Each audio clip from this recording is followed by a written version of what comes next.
Welcome to the 16-ounce Cinema Podcast.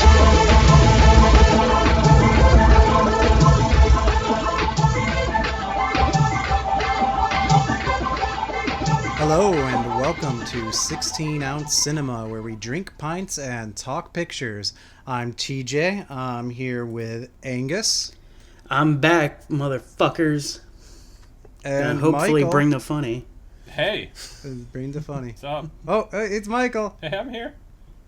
And that's TJ. We forgot how to do this. Oh, yeah, it's been a bit. Dude, it's All right, been let's so just- fucking long. Let's just start drinking. I'm first tonight, right? Yeah. So I am drinking Crazy Days Cream Ale from Brewlink.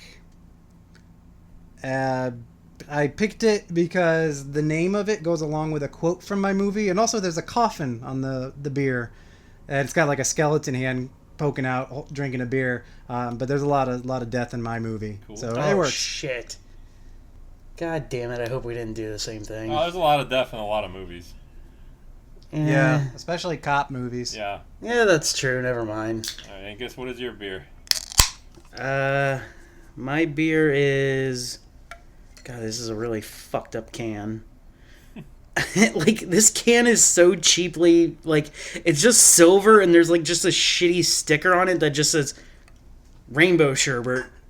Like one of their self-printed Yeah, they labels definitely... that they just stick on themselves. They don't actually manufacture the can. Absolutely. All right. All right, on the back of it, Prairie Artisan Ales Rainbow Sherbet, sour ale with rainbow sherbet flavors. 5.2%, and it's brewed from McAllister, Oklahoma. All right. Oh, mine is from, I think, Wisconsin. So it tastes No, like Plainfield, cheese. Indiana. Okay, that's way different. And the design of the can is by Watto. Like the dude from fucking Phantom Menace? The flying fat thing? They come, they look around, they no buy. Why nobody buy? Yeah, Why no it's buy with a- beer? It's with an O instead of A. Why nobody drink? All right, mine is from Dogfish Head. It's the Raisin D Extra, or whatever you would say that to call it. Risendecha? Yeah, sure. It says 19% on the bottle, but apparently it ranges from like 15 to 21. And it's a Belgian style brown with apparently obscene amounts of malt, brown sugar, and raisins. So I'm excited. And how big is this bottle? Oh, it's a 12-ouncer, unfortunately. I was going to say, this is like Mike got another bomber. Like, goodbye, Mike. Oh, I had a couple fingers of whiskey, too, so it was cool. I'm cool. Oh, dude, I've had 7 beers. A nice light head of foam. And it smells, this is stupid to say, but it just smells creamy. Yeah. Mike knows what I mean. Yeah. And down we go. Mine smells if you, like, fried a bunch of raisins and brown sugar and butter. It's great. Mine There's a smells like flavor in mine, Kool-Aid. but What? I can't, oh, ew. Oh, that's a bad start. Yeah, Kool-Aid smell. But mine, there's a flavor I can't describe, but it's good. It's very good. All right. Angus, how's your beer? How's your sherbet? It's fucking overly sweet. Oh, that's gay. Very, very, very I sweet. hate when sours are overly sweet. They're fucking called sours, not sweet and sours. It's bullshit. Yeah, and then it's fine. I'll finish it, but I would not get it again. Fuck, I was really pumped to start talking about my movie, but I'm last. You know what I figured out? What I'm tasting is actually cream. I can never taste the cream in cream ale. Maybe because I can't smell, but it's like the cream in a cream soda, but not hyper sweet. Never It's like cream in a cream ale either. So it's like a beer bitterness in the front, and then just before it goes down, so not an aftertaste, but just before it goes down, there's just that like soothing cream taste. my shit has a This great is awesome. aftertaste. I like this beer. I'm glad I got a 6-pack of this. Company, man. It's a great company. Yeah. Maybe I have a new favorite company. Maybe they're He's one chattering and two. away. He's drunk already. Kind of like, I'm going to stop that, all right? I was going to say kind of like Iron Maiden and Pearl Jam are my two favorite bands, and I keep going back and forth. I think I have two favorite beer companies now. Dogfish and dude. the Tampa Bay thing. Nah, I can't remember. Cigar Cigar City? City? Cigar City, yeah. I thought that was TJ's. Yeah. Cigar City's really good. I really like them. I haven't had them in a long time now. Neither but have I'd list I, them as because my I moved favorite. away. Yeah. I can't think of any other brewery that I'm like, Yeah, these are any my beer only from two. them I name, I'm like, okay, cool, I'm down for that. Yeah, I know mine is Anheuser-Busch. Yeah, Like, those motherfuckers know how to make a good They beer. make a good beer. Dude, I remember when Bud Light Platinum came out. I fucking loved that shit. Dude, oh, I hated I was that. drinking that like every day. Bud Light Bud Platinum... Select was my jam. I love Select, but Platinum fucked me up, dude. Like, I was drinking it, like, a lot and not realizing how alcoholic it was. Dude, and yeah. it was fucking blacking me It out was me and way you that more drank it than... for like 9 months straight. Yeah, and I was blacked out for 9 months straight. I always just assumed they named it after a metal because it tasted like tin. I thought it did tasted have a hint good. of tin. No, I thought it tasted good. I don't remember. I know what I'm getting next time for the show.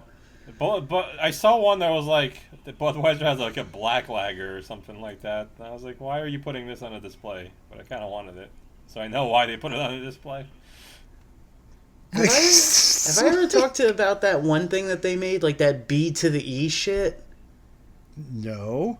Oh, no, Do you guys remember that? No. No, I remember their like Brewmaster series, like the head of their different breweries, Oh, and yeah. they did the voting, and they do that one that like what is it, the Copper or something? That's not Oh bad. yeah, the Copper Lager. Yeah, there's the, Yeah. But there's no, the I don't American know one. I don't know the B&E one. It was B2. Breaking and entering. Yeah. No, it was B, the number 2E is what it was abbreviated as. But it was the original Four Loko. Like, they were the first ones to do it. So it was Budweiser and Energy, B to the E.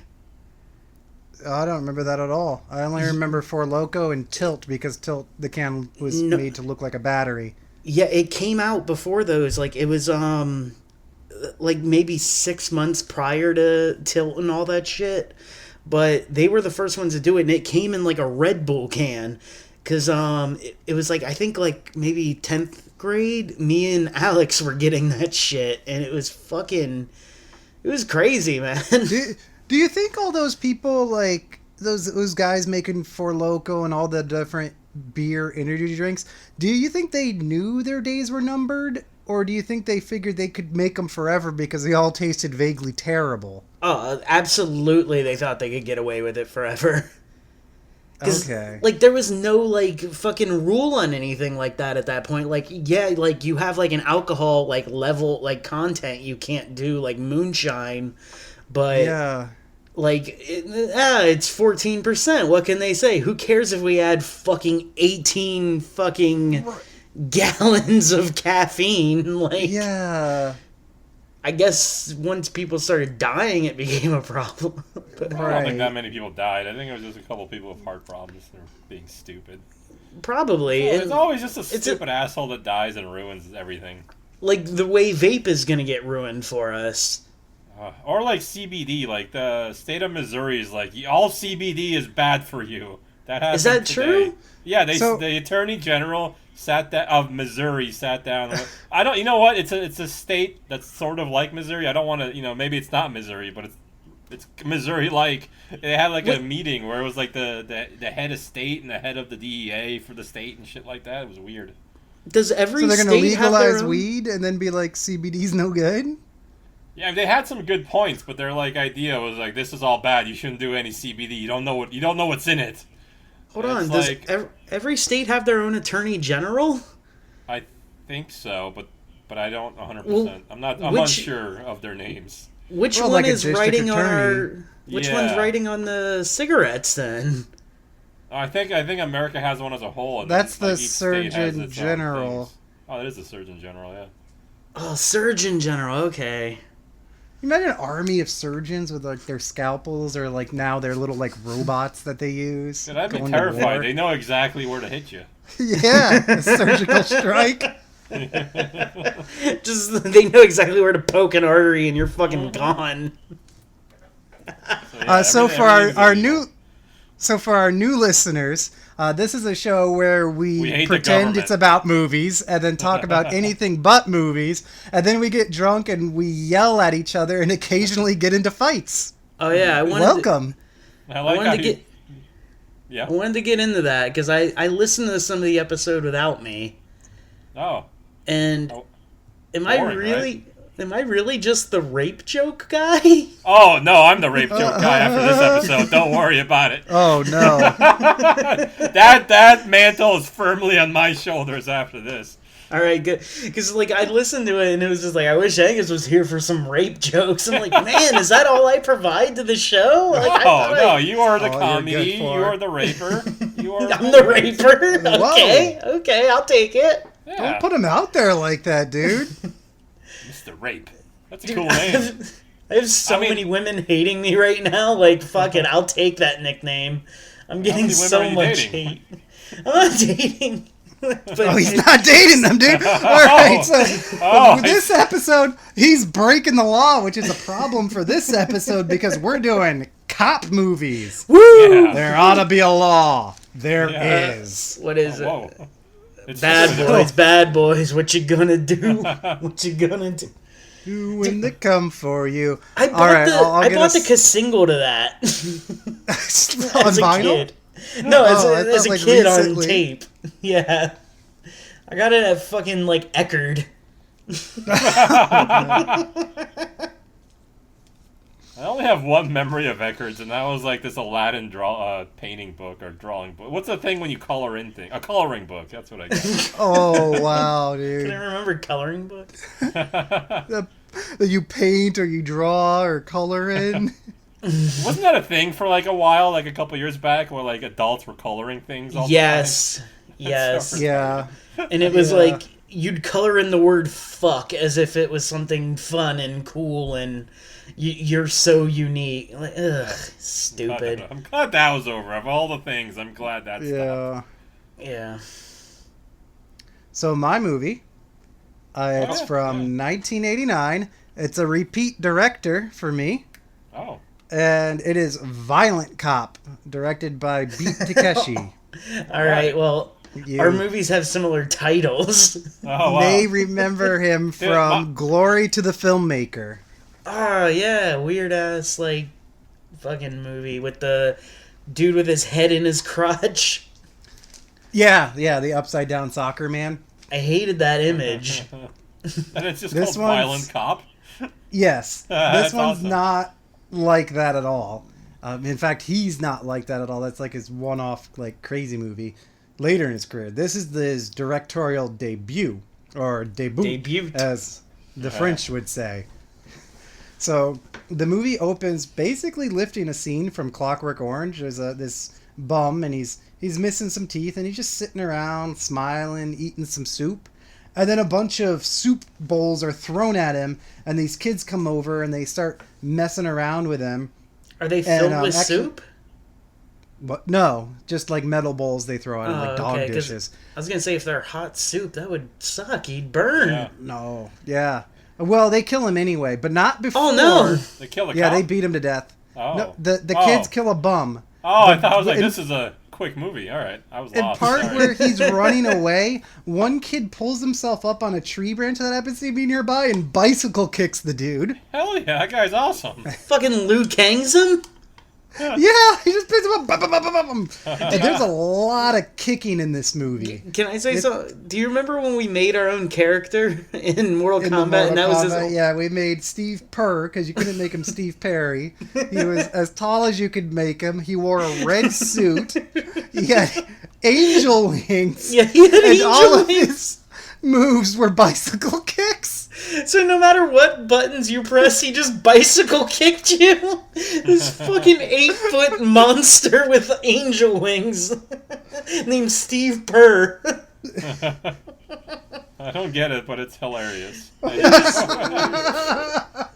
It makes me laugh still. I guess you had to have been there. No, I was serious. I just didn't get it, but it was still funny. Like all the atrocious monsters we made in NBA 2K2. Oh my Those things are god. frightening because you could do anything in that create a player. You could make like evil stickmen or just rolling hippos. You could make them like 30 feet tall. It was disturbing the amount of options and extremes you could go to in that game. I still have pictures from that, and we made Mike without Mike knowing. And Mike took on these freaks of nature. Dude, hell yeah, I'm like a crime fighter of freaks. That's awesome. Dude, thank you. I have a picture where like one of them Freak fighter Mike. busted Mike's head open, and he's just like yelling. We're gonna have to post that for this one. All right. Well, you still have pictures of NBA 2K2. That's insane. Whatever. Fuck off. Okay, so one of the kids runs off, like the ringleader kid runs off, and then he goes to his middle class house, and he goes in, and you just see the house for a minute, and then this guy like walks up the street, goes to the house, rings the doorbell, and the kid's mom answers, and it's like, what is this about? He's like, I'm coming in, I'm a cop, and he goes upstairs, finds the kid's bedroom, and beats the kid up, and tells him he needs to turn himself in tomorrow. Hell yeah. Yeah, all right. And then the next day he's in trouble because he didn't just arrest the kid on the spot. Okay. You I thought you were going to not say the kid who killed somebody's in trouble. I'm like, the kid's yeah, forgotten. Now it's about the cop whose name is Azuma. He's played by Beat Takeshi, and do I know him? the kid had turned himself in, and then we just see him kind of getting reprimanded, and he's just like, whatever, this is how I do my work. If I got to get yelled at it, whatever. The kid turned himself in. Justice is served. Next we see, kind of unrelated, he's got like this good cop friend. He's with this couple who are arguing in a hospital, and they're yelling and fighting over like the paternity of a baby, and the dad's being like or presumed dad is being a total dick. And then Azuma walks in the scene, and he just gut punches a dude, knocks him on the floor, and starts kicking him in the face just for being a dick to the mother of his child. Did you say dicking him in the face? Kicking him. Oh, kicking. Okay. Yeah. Wait, so we're led to believe this dude saw this kid kill a man, and he didn't stop him. He just wanted to beat him up later. This guy's all right. And then made him turn himself in. All right. Next, we go to this scene by like some docks or whatever, and these two dudes are meeting. They just reveal the plot, which is that corrupt cops are dealing drugs. So that's easy. That's out of the way now. And one of the guys, like, he's going to become like our main villain. I forget. I didn't even write his name. I call him Hitman. He shanks the other dude and kills him. And now there's a rookie on the force, and Azuma is kind of just partnered up with him, and he starts hanging out, drinking with him, and he goes to the hospital. He brings home his sister, who's like out of her mind. She's like quiet, weird, Japanese crazy.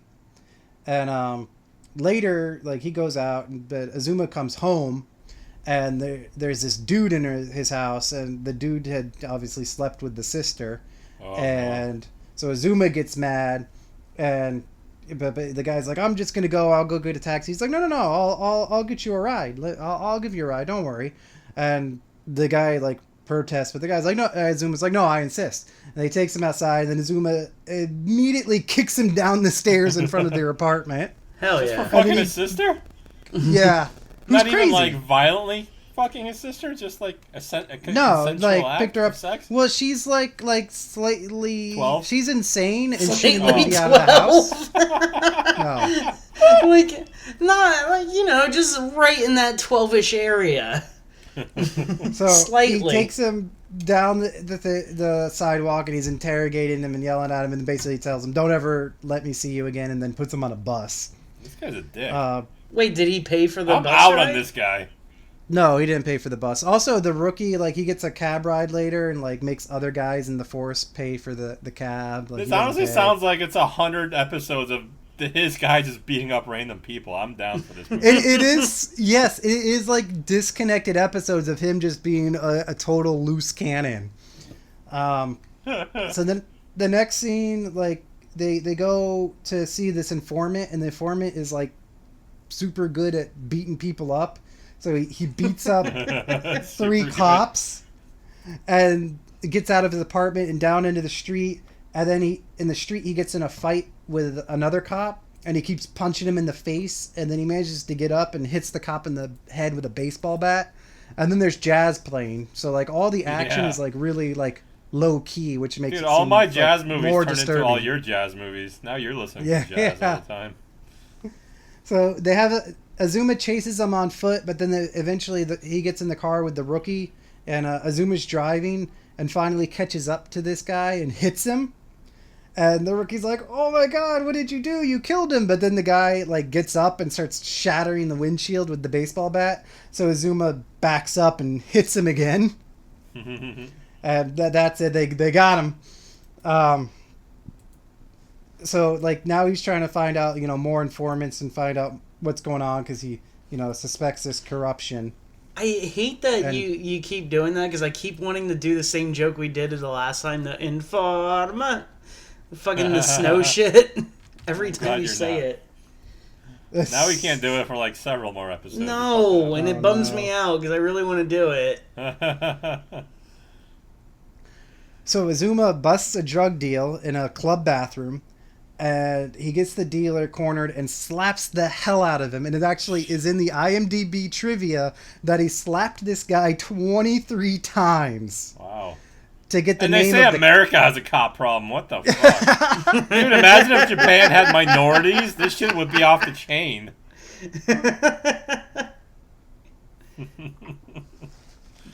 So he gets the name of the the bad cop who's selling the drugs onto the streets, and we see him meet him and go to a diner with him, and there's no dialogue.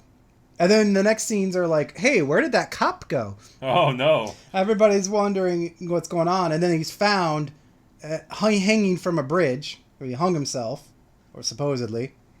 And so Azuma starts investigating it. Cop. It actually wasn't.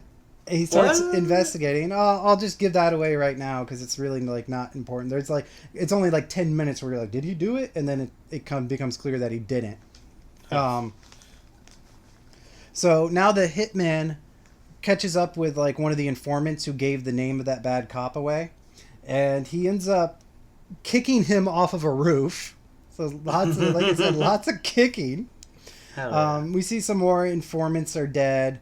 And Azuma actually finds out who the boss of this criminal organization is and confronts him at a dinner party, and it's this usual cop stuff where the guy's like, "Oh, you need a warrant, you got nothing on me," and he's like, "I'm coming for you." Except dude, I'm totally following without your the movie. emotion. This is the first time ever. I'm so excited. The only thing I can't get into is just it's just random scenes. It is, yes, it is. Oh, maybe that's why I can. I'm I love this. Is great. This is how my mind works. This is perfect. I'm not into it. I don't know. No offense, TJ. Keep going. So they go to this apartment for another informant, and he plants dope in the guy's apartment, and then he starts what? He plants dope. Oh! I've never heard it called that way before. Okay. He planted the album by I heard dope. you say he's doping the apartment. I'm like, what's he doing? What's that mean? Tell me. So now Azuma is in the locker room, I guess at the police station, and the rookie is outside keeping a lookout while Azuma beats the shit out of the guy into the lockers. And finally, the guy's propped up against the wall, and Azuma is facing him, and he has there's a knife nearby, but Azuma has a gun behind his back, and the guy basically says, "I know what you're doing." The guy Azuma wants the guy to reach for the knife so he can just kill him in self-defense. And so then the guy says, "You're just as crazy as your sister." And so Azuma starts shooting the wall, and then he gets into a fight with the guy, and he's about to shoot the guy in the mouth when the rookie and a bunch of other cops storm in and stop him. And now he's thrown off the force. So he goes to the mall, and he's wearing this nice white cardigan. And then he goes to an art gallery, and he looks at some paintings about circuses. There's some jazz playing. Meanwhile, across town, his sister has been kidnapped by the hitman, and 3 of his stooges are gang raping her. And shooting her up with heroin and just being, nasty people. Yeah, next, Azuma goes... Are they called the Nasty Boys? They rub his face in his armpit and everything. Like, nasty. Almost, but yeah, no, Almost, they don't do that. All right. They put her through a table. Azuma goes to some batting cages. After he's done at the batting cages, he goes on the bleachers of a baseball field and smokes a cigarette. Wait, does he Then he know goes his to a sister's movie. being raped while this is all happening? No, that's intercut. So like he's just spending this day after he got fired, just kind of like hanging out by himself, thinking furiously, and he doesn't know that is now his sister. Meanwhile, while he's away, Like, has been kidnapped. How shitty would you feel like going through your old pants pockets and then like finding a receipt from the batting cages during the time your sister is getting fucking violently raped?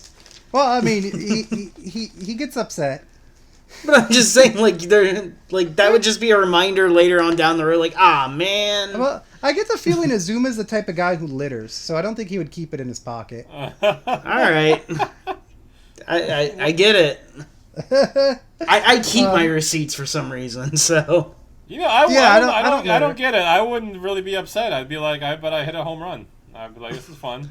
You can't Way hit a better home than run trying in a to batting fight off cage. 3 dudes. Like, I can't fight off 3 dudes. There's 3 of them. It's ridiculous. So Yeah, but you speaking can't of hit a fighting home off run in a dudes, batting cage. He's Oh, leaving I the could have movie. used the bat, is what you're saying. I see where you're going with that. Oh my god! And the hitman catches up to him in the street and stabs him. They get in a little tussle. Like he gets one quick stab in the side, and he's able to like get the knife away, and then he actually headbutts the assassin or the hitman, and then the hitman goes to shoot him. He's on the ground. He goes to shoot him. Azuma actually kicks his hand, and then some bystander gets shot right in the head. You know what? Azuma, if I was a bad guy and I had a knife and a gun, I'd use the gun probably first. use the gun first. Yeah. But maybe it's because So- I'm American, so maybe that's my thinking. Like, I would Azuma take my uses knife the- to my gun. ooh. Well, like a oh, little you have a knife net. bayonet! Well, like You a mini crazy bayonet, fucking- yeah. 1600s guy, you. Azuma uses that distraction to run off. He ends up collapsing in an alley. And then the hitman catches up and starts pushing his foot into the gut wound. And then kicks his face a few times. And then he gets to the gun to Azuma's head. But Azuma stabs him in the leg with the knife and he misses his shot again. And Azuma gets away. And then Yay.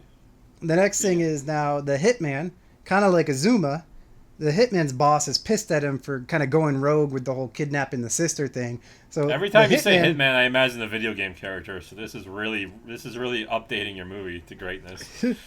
Yeah, except He gets- all those movies sucked. yeah, well, they're yeah, pretty but terrible. the video games are cool. So Video games are I great. never played them. yeah. I watched Wait, videos of them. Didn't the last wasn't Timothy Oliphant the Hitman? That movie was alright. It was No, Timothy it And wasn't. Oliphant, Zachary Quinto in the last one. No, they were not the gay Star Really? Trek guy.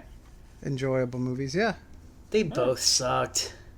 And I liked the the games.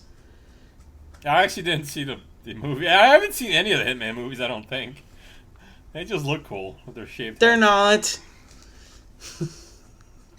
Yep. That's all I gotta say. So Don't the watch hitman is fired. Oh, Next, Azuma goes to the boss. but that's it. Wait, hang on. He's just fired. He fucked Yeah, up his he Hitman said- job. he They didn't says- kill him. He says, "I never want to see your face again." That's really polite. Yeah, I guess that's a Japanese thing. I don't know. Okay. So well, I thought what's also he would really commit Harakari or something. what's also really polite is Azuma is allowed to go see the boss now to talk about his sister, and but instead You of raped talking my about sister, his bro. sister, What's up? Azuma What's up? just shoots him 3 times. So the boss is dead now, and the hitman knows Whoa. that Azuma's coming for them. So I feel he's like getting this. you didn't give that enough oomph. I feel it. Nothing in this movie has oomph. It's part of like the Oh. weirdness of it. Oh, It's okay. totally like flatline the whole. Dude, could you movie. imagine, TJ, if like your sister came down here from Canada and then like a Haitian gang like raped her? I'm not Could going to you- imagine that. No, I'm But, going to like, go on to the next thing. oh. I don't want to imagine that. So next thing, I'm the gonna hitman is imagine getting it his in my 3 fantasy. Well, dudes Angus Dude's didn't ready. have a sister. I'm sorry. I do have a The sister. hitman is getting his 3 dudes ready, and Hold for some on, reason, wait. like he's Can- like, can- "Don't you run away!" Can my sister get raped? And then, I don't give a fuck. I don't want to talk about this, guys. No, my sister, Sit here and talk motherfucker. about rape. Well, then you better fucking get off the fucking pod for my movie. I'm sorry. Go Maybe I on. should then. Fuck. Well, this is Right. awkward. Should I? Well, I don't know. I don't know what you mean by this. I get it. You don't want to talk about your sister. My bad. All good. But there's gonna be a lot of rape in this movie.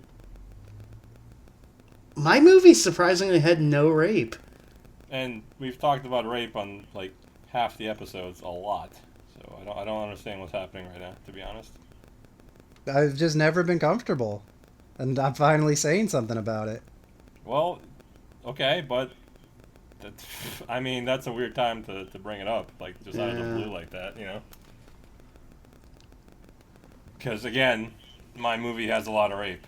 I'm Oh, sorry, man. like it has a lot of rape. Like that's my movie's about a rape woman who like gets revenge. So, or sort of, not really. Well, we definitely didn't pick the same movie, so that's good. That's good. We're still on that track where none of us have done the same movie.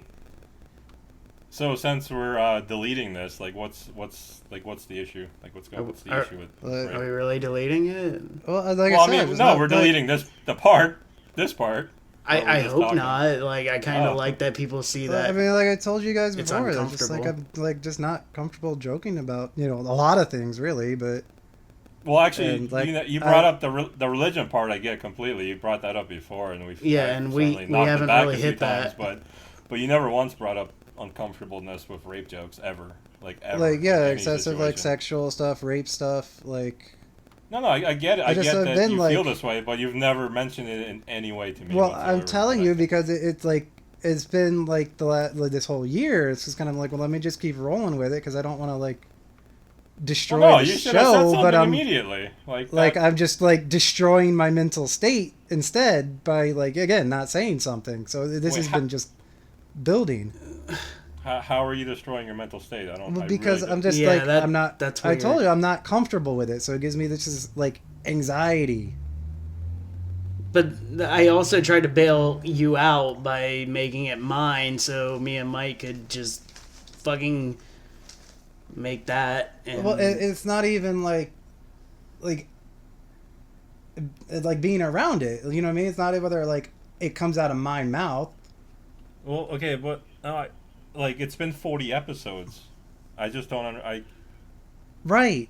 Because I just said that. I've been choking it down, holding it back. You've been choking it down. Because I haven't wanted to destroy the show. Because I thought, like, really speaking up about something might, like, unravel the whole show. No, which I don't want to do. I would have just like cut the rape in half. Like, But, that's like- why I've not said anything, because I was just, like, I was scared. I didn't want to lose the show over it. Well, you wouldn't have. That's so. What do you Okay, want? well, you understand anxiety. That's the anxiety. Oh is no! like, Wait, hang on. oh, Well, no. Hang. If it's anxiety, it's like. If it's your anxiety, then I almost like. I don't mean this rudely, but if it's just like an anxious thing, I don't actually really care. Well, but if you actually that's care weird, about it, dude. then I care. Yeah, well, no, 'cause it's that I am uncomfortable with it. It's not like what people think or anything. I personally am uncomfortable with it. But anxiety is a weird way to bring it up because I'm actually I'm treated for anxiety, so like I don't see how it would be the same thing. It's just it's a building thing. Like just like because I'm personally uncomfortable with it, so kind of like being around it again makes me uncomfortable. So it's this You're not building- being around rape. No, but being like talking and joking about it, and so like and then it was like this fear that saying something would like make you guys think I didn't want to talk to you at all because I didn't want that aspect of it, or that I was trying to like destroy the show or like opt out of the show because we get racy sometimes. It's just like sometimes, like I said when we were in the chat, I know sometimes like I'll push to a line, which can get confusing because like I have a line and then when it goes past, like I get all like fussy. So like now I'm finally saying, well, I need to like draw that line closer if I don't want to be fussy and uncomfortable. That's why this is coming out like this so now. what's the line? Like what is the line? Yeah, like if we don't know when we're So passing like it. I get like so what I thought was wrong because I thought it was about your sister, so I was wrong on that. But like where's the line? Well, just like Well, yeah, of course, religion, and you guys have always respected that. But just like excessive sexual stuff and rape stuff, I'm generally like not comfortable with anymore. And I feel really like, again, I'm embarrassed to really tell it to you. I feel like prudish about it, but that's who I am now. When did this happen? I mean, like a rough idea. Like, I think like you've never you've told me everything. You've never told me about an uncomfortable, even about religion. You haven't really. I just understood. I think it happened a while ago, but like getting on the show and we get going, especially in the early days, I was so excited about the show. Like, there was times where I said more than I wanted to, right? Sure. And I made mistakes there where finally I was like, okay, I'm going to dial myself back. But then I realized like I still don't want to be like in the midst of that kind of conversation myself. And so that's where it started. I was just like, well, I don't know how to say that. So now I'm saying it. So I think it happened before the show, but the excitement of being on the show first like made me kind of like, forget. Okay, I get it so far. How do you feel about all the rape in like Dario Argento movies? See, like if it happens in a movie and if it's talked about in that way, yes, but like still like I don't watch a lot of those movies specifically because of like excessive sexual content. Have you ever seen the Stendhal Syndrome? A long time ago, but yeah, like, we watched it together. I owned it, but I got rid of it because I was like, I'm done watching this kind of thing. That happened actually a long time ago. That's the movie I watched. Well, I'm willing to talk about it because as a movie, it's just like I said, depending on like the jokes that come out of it. Like I'm not against like if there's a movie that has rape in it, I'm not uncomfortable to like if you want to talk about the movie, but if it like spirals into like jokes about it or you know what I mean? But the jokes stem so basically tell me if I'm wrong. The movie go ahead, Angus, I'm sorry. No, I'm just saying, like, I think I'm the one who was here that was, like, most fucking molested as a child and shit. Like, I don't know. I just find this weird for this all to be coming out now. I mean, like, I guess, like, do you want to tell us, like, why you feel this way, or, like, no? I mean, yeah, you don't have to at all, like, for sure. Yeah, totally. Why I feel me? Why I feel what way? Why you feel bad about talking about or making rape jokes? Not all of a sudden, but to us, all of a sudden. No, like I said, it's been kind of who I am for a while now. I think just like I don't know, like it just got more so being on the show. And like I said, when we first started the show and the excitement of the show, I kind of glossed over it, which is why, like again, this is kind of my fault because I let it get here without saying anything. But like even when we talk outside the show, I dip out on conversations like that. No, not at all. Yeah, I change the subject really almost every time, or I don't say anything at all. I mean, we don't really. I mean, there's so many times I not noticed. I don't think rape comes up very much. But like even like excessive sexual stuff. Like again, I don't. Like I said, we send shit to each other all the time. But like, hang on. With the sexual stuff, like that like, sure, a little bit, but then sometimes you, especially more recently, you started making more like sexual jokes and stuff like that in person with me. So I guess I can't answer that. I don't. I mean, I will like in vagueness, but like I don't like to get specific or graphic. Right. All right, well, if vagueness is cool, I have a lot of vague things going on in my film, which is about that. So I think it would be fine, but. And are we not allowed to talk about our shout out in a comic book of fucking smut? Well, no, that's sex. That's not right. I mean, I'm not comfortable with that either. But again, like we kind of have to do the shout out, so like. I mean, we don't have to. I mean, fuck. It's the polite thing to do, so like. As long as you handle it, go ahead. Now it's as awkward after fucking 8 minutes of us just talking. I don't think it's awkward. I think it's like super interesting. I'm just like, It's just. Then I get to confusing. listen back to this whole thing to delete. Oh yeah, no, this is if you don't mind, I would absolutely love for all this to stay. But it's I just don't. Geez. I just. Huh? This is Yeah, the no realest one's moment we've ever had. Like, no one's listening anyway. So, but like, Yeah. yeah. I just yeah.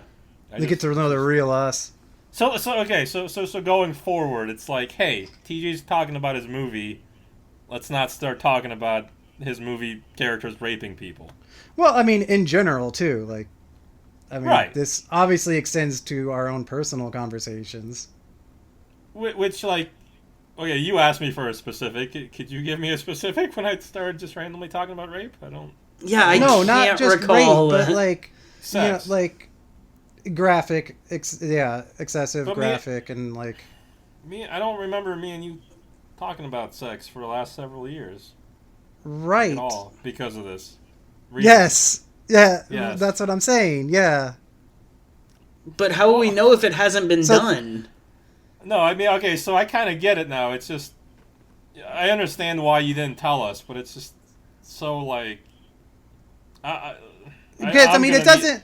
You're right. It doesn't come up personally a lot, but when like on the show we Yeah. get rolling, like not even just specifically rape, but like excessive sexual graphic stuff. Like, you know, I get uncomfortable. A lot of it, I don't mind. I can just sit out, but like. But have we ever went like that extreme into it? Like, I mean, I can't recall. just now, kind of with me, I gotta. That was actually the most extreme we've gotten, but All right. that's why I'm saying like I've got to draw the line closer because like apparently quick question. If I didn't forget that Angus actually had a sister, and I started this joke with Angus, would you have said anything?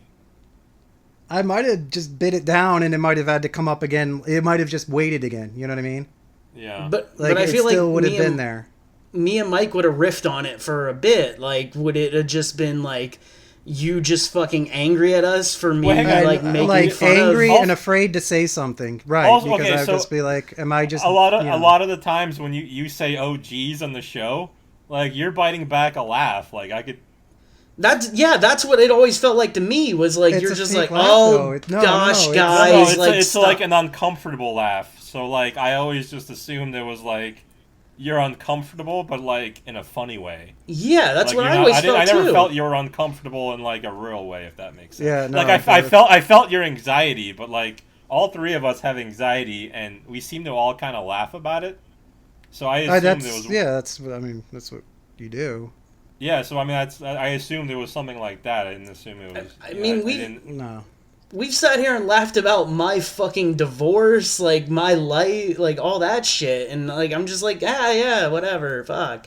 So I By don't. the way, I have a knife with Yeah, me. but, and like, I if got you- I got so nervous that I'm actually cutting up my pants. So this is weird. I Oh, need new don't pants do now. that. That is like No, it was like a nervous tick while I was trying to think, like, because I'm a bad. you're cutting your clothes with a knife.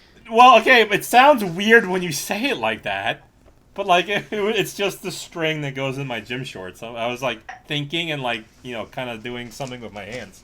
dude, Now I have all hope you Huh? cut your pants off and rape yourself. this. I'm sorry, I had to. My phone fuck. made a noise. I just assumed TJ hung up. Yeah, me too. No. No, it's still hit. Oh, okay. Okay. Well, that's good. So, like, is that a? So- is that So off yeah, but topic, anyway, or- we were saying something before we went like off. Was that like Angus was saying like this was the most extreme thing, and we usually aren't that extreme. That's why I say I'm drawing the line closer in because now I realize like I am really uncomfortable even when it's not like what we'd consider extreme. Which is Literally, why, I again, think one of our funniest bits was fucking what's his name, Marky Mark raping terrorists to save 9/11. Like, I don't like. Was that bad? Like, I thought that was fucking hilarious, and the feedback I've got from that was hilarious. Like, people love that. So I don't know where the line is drawn. Yeah, like if you don't mind, like is that Was that much, too or- 'cause extreme? I thought that was funny, and like I thought you thought that was funny, but I mean, Like it obviously didn't I could be get wrong. like graphic or specific Okay. or like excessive, and it was- kind of flowed. It was So, pretty like, graphic. hilarious- We, So I'll we give had you Mike hilarious. doing it. Huh? To where It he was like couldn't the- get a boner. It was like because of the celebrity of him, I think that I was fine with it because it was like just so out there, you know. Okay, so hang on. Okay, But you remember the fantasy movie episode we did? Obviously, I got quite uncomfortable because Angus watched softcore for that one. but for that, like that was kind of like the funny anxiety, right? That wasn't the off limit anxiety, right? I was uncomfortable, but there's a lot of times too where I am uncomfortable, but I like. Wait, which part? I still want to like contribute. Well, hang on. That's what I mean. Like that. Just like, movie in general, or the part? Well, hang on. Where... That's what I'm trying to ask. Like that. Like. Well, no. Like, if that's what like that he watched it, no, that it wasn't like, oh, we're doing this movie and the whole segment was ruined for me. No. But I didn't even explain anything in the like high detail. I didn't be like, oh, well, she licked her fucking. Didn't. Oh, that's what I'm saying. Though. Like I was very light. That kind of anxiety is like the normal anxiety, right? It's not like, hey, what I just said about your sister, right? That's like two different things, right? Or no? I kind of don't follow. So I guess when he did that movie, I had the concern that there would be a push into something that made me really uncomfortable. Yeah. But we didn't really quite go there. Another example, you and like I literally maybe wasn't like watched those movies together for years, and it like so I didn't know it was a fucking problem now.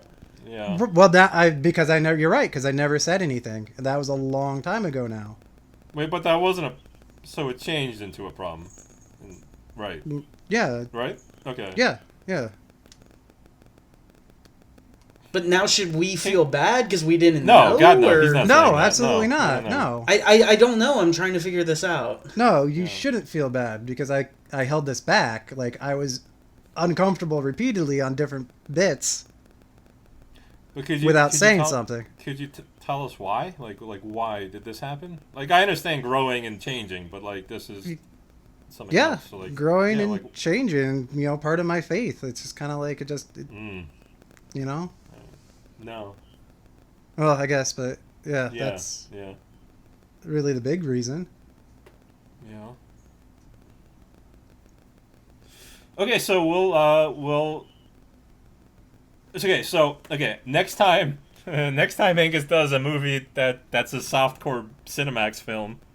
Well, I won't now. Like, but see, no. Hang on. You're basically cool with that. It's just right as long as it doesn't become graphic. But it never did. Right. You're That's right. the thing. You're right. Like, that never did. So I don't So understand why that was let me a reverse that puffy and thing. give like another example, like one that I remember that I stepped out of and I did get uncomfortable with, and it's still even sometimes though, like out of my anxiety and fear, like, oh, I don't want to like let on. Like I know I've contributed, like spiced it in. You know what I mean? I haven't taken part of the conversation, but if I've thought of something, I've said something. Just out of my fear, like, oh, don't let me destroy the show. And then I was like, I don't want to be dead silent for this whole thing. But even those, I've been like, I really kind of wish I hadn't said that. But like for like, I think a good example, one that made me really uncomfortable was like during the cyborg one. I mean, I gotta admit it was funny and you guys had a good riff, but I was uncomfortable with like the weird like leg vagina stuff. Because it got very graphic. By somebody fucking a leg vagina. Well, I'm telling you. Like, that idea is so goddamn ridiculous. Right, but it like got very graphic after a bit. For a fucking rubber leg vagina. It's not another person. Or the wrist or whatever. But the that's funniest insane. part of this is me and Angus listen to like Ben Shapiro like every day, and TJ is the most like conservative of us. That's fucking crazy, yeah. Oh my god. I don't know how leg vagina got you out of all the other shit. Well, because it got so graphic. Like, just the idea of it, I wasn't like, oh god, but because the conversation continued and it got very graphic. So that's fucking batshit to me, dude.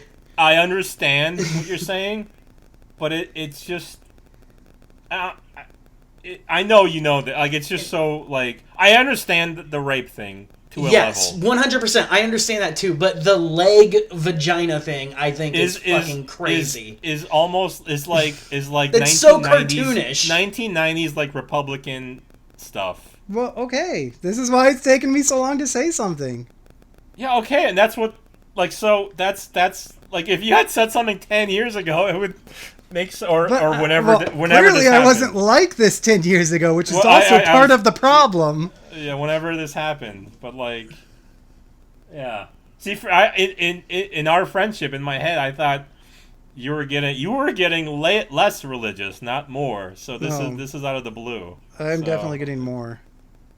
I mean, yeah, but you never spoke about it before. Yeah, like the opposite completely. This is completely. What am I gonna say? Us. Like, go in, like, hey guys, I had church today. I'm definitely getting more religious. Like, yes. Yeah. Because you didn't go to church for a year or so or something. Like, you were looking, but you were half-assing it. Like, well, I've been like, I was on and off. Like, I mean, I've been going semi-regularly for a year and a half now. The only reason I don't go every week is, you know, like work schedule, or Sarah's got something going on. Like, if something, you know, has gotten in the way, or Josiah's been sick. And I absolutely 100% don't mind you turning into a 1990s Republican.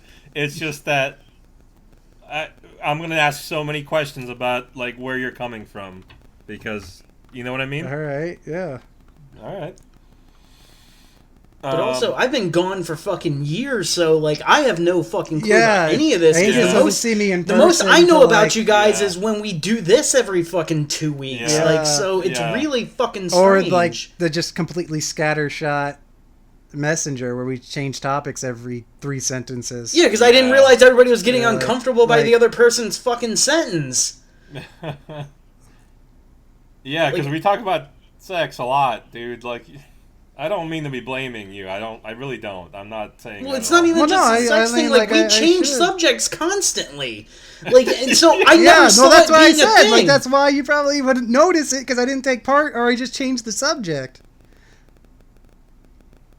I guess. I mean, we're not blind fucking morons. But like, that doesn't mean, like, if I had felt you were uncomfortable in any way ever in the last however long this has been going on, like. Yeah. Like, okay, that's why I stopped talking about sex with you, because this was years ago, like years ago. And Angus didn't have that benefit. But like I felt an uncomfortableness, and then we kind of stopped talking about it, and then slowly it was kind of reintroduced occasionally, and it seemed natural, and like that's where the confusion is. It's just like, you know, every time I have a thought, it just comes out to you guys. So, like, you hiding that, it just sounds fucking crazy. Like, I don't... Yeah, because I've never centered myself around you guys. So, like... Yeah. And I mean, like, you guys know every he's not fucking asking us to thing. censor ourselves, I don't think. It's just, I don't know. He could tell me more. I don't know. I don't think so. Yeah, I don't think so either, so... But okay, let's... To focus back on this... The next time Angus watches a Cinemax flick, it's cool, right? Like, as long as it's not insane, because right? I won't do it. I won't do it now because he watched the Misty Monday one, and he's like, oh, you know, they had their tits out, or, you know, they had sex. You know, like, I'm not now afraid of the idea of bare naked tits and sex, or the word tits. Obviously, I'm going to use the word tits. But, like, you know, if he was, like, specific about them, like, eating pussy and, like... But I wasn't... And honestly, on that episode, I went so much worse during Mike's movie. Yeah. Because I talked about, like, that guy fucking the child in that... That probably made TJ uncomfortable. Yeah, it was quiet. Yeah. For, like, the prison one, yeah, it was quiet. But, like, we're talking about the goddamn My Misty fucking Dumb Monday movie. Like, I didn't say anything bad in it. We had that was just me. Hang on, Angus, that was me bringing it up as an example about a question I had. That okay. had nothing to do with your movie. All right. I just didn't know if, like, that was a fucking wrong thing to do now. No. Not because at all. he was huffing and puffing during the whole fucking thing. I thought he was doing he's admitted that. I thought he was doing it as a joke. Me too, until later on he told us it wasn't. The huffing and puffing was because, like, a lot of the humor of that movie was fucking stupid. Yes, What a character absolutely. named Dildo. Yeah, that was actually the best part of it. So like, Yeah, I thought that part ruled. So Jesus I think that's all we Christ. have for now. I think nothing very much changes. It's just that I don't know. Like, what do you want us to change? Like, No, I feel like a lot has changed. I don't feel much has changed. What does TJ think? I mean, like, it doesn't come spotlight up. time. It doesn't come up often enough, but it might be like once an episode. You know what I mean? And it becomes like a cumulative effect for me. So that's why I'm finally saying something.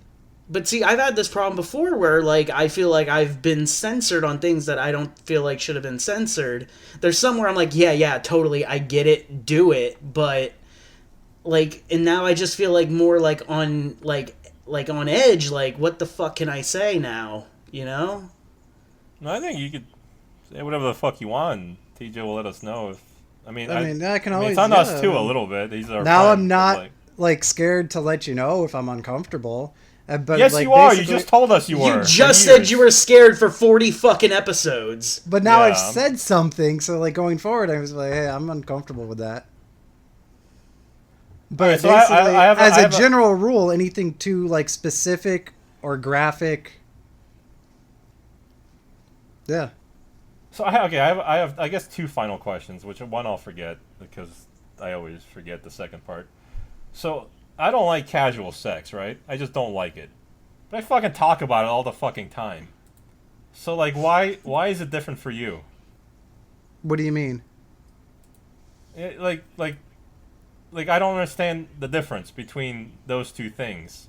You becoming more religious and not talking about rape or sex, which I don't get from a religious perspective, and me not liking casual sex at all, but just vehemently talking about sex and rape all the time. Like, I don't understand where the Bible or where religion...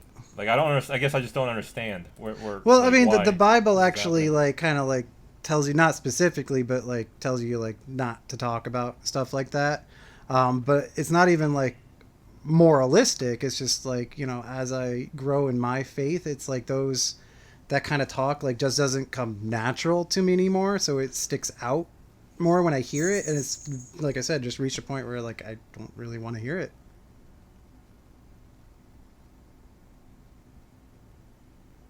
Yeah, so what do you want to do with the podcast? Yeah, this is fucking awkward, dude. Because, like, half our jokes are about sex, bro.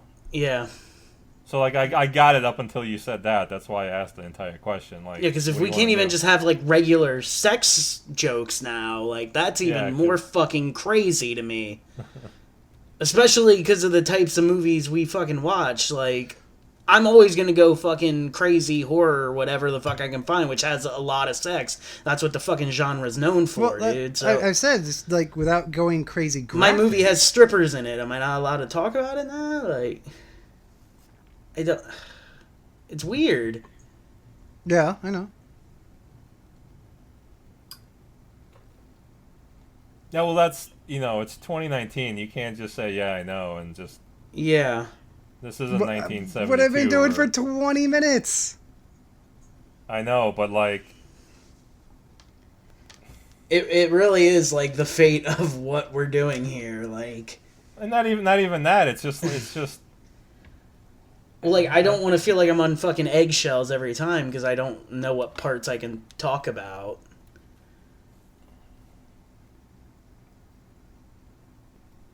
Is everybody there? Or? No, we're Yeah, here. I just... yeah, I we're all I don't... Staying away.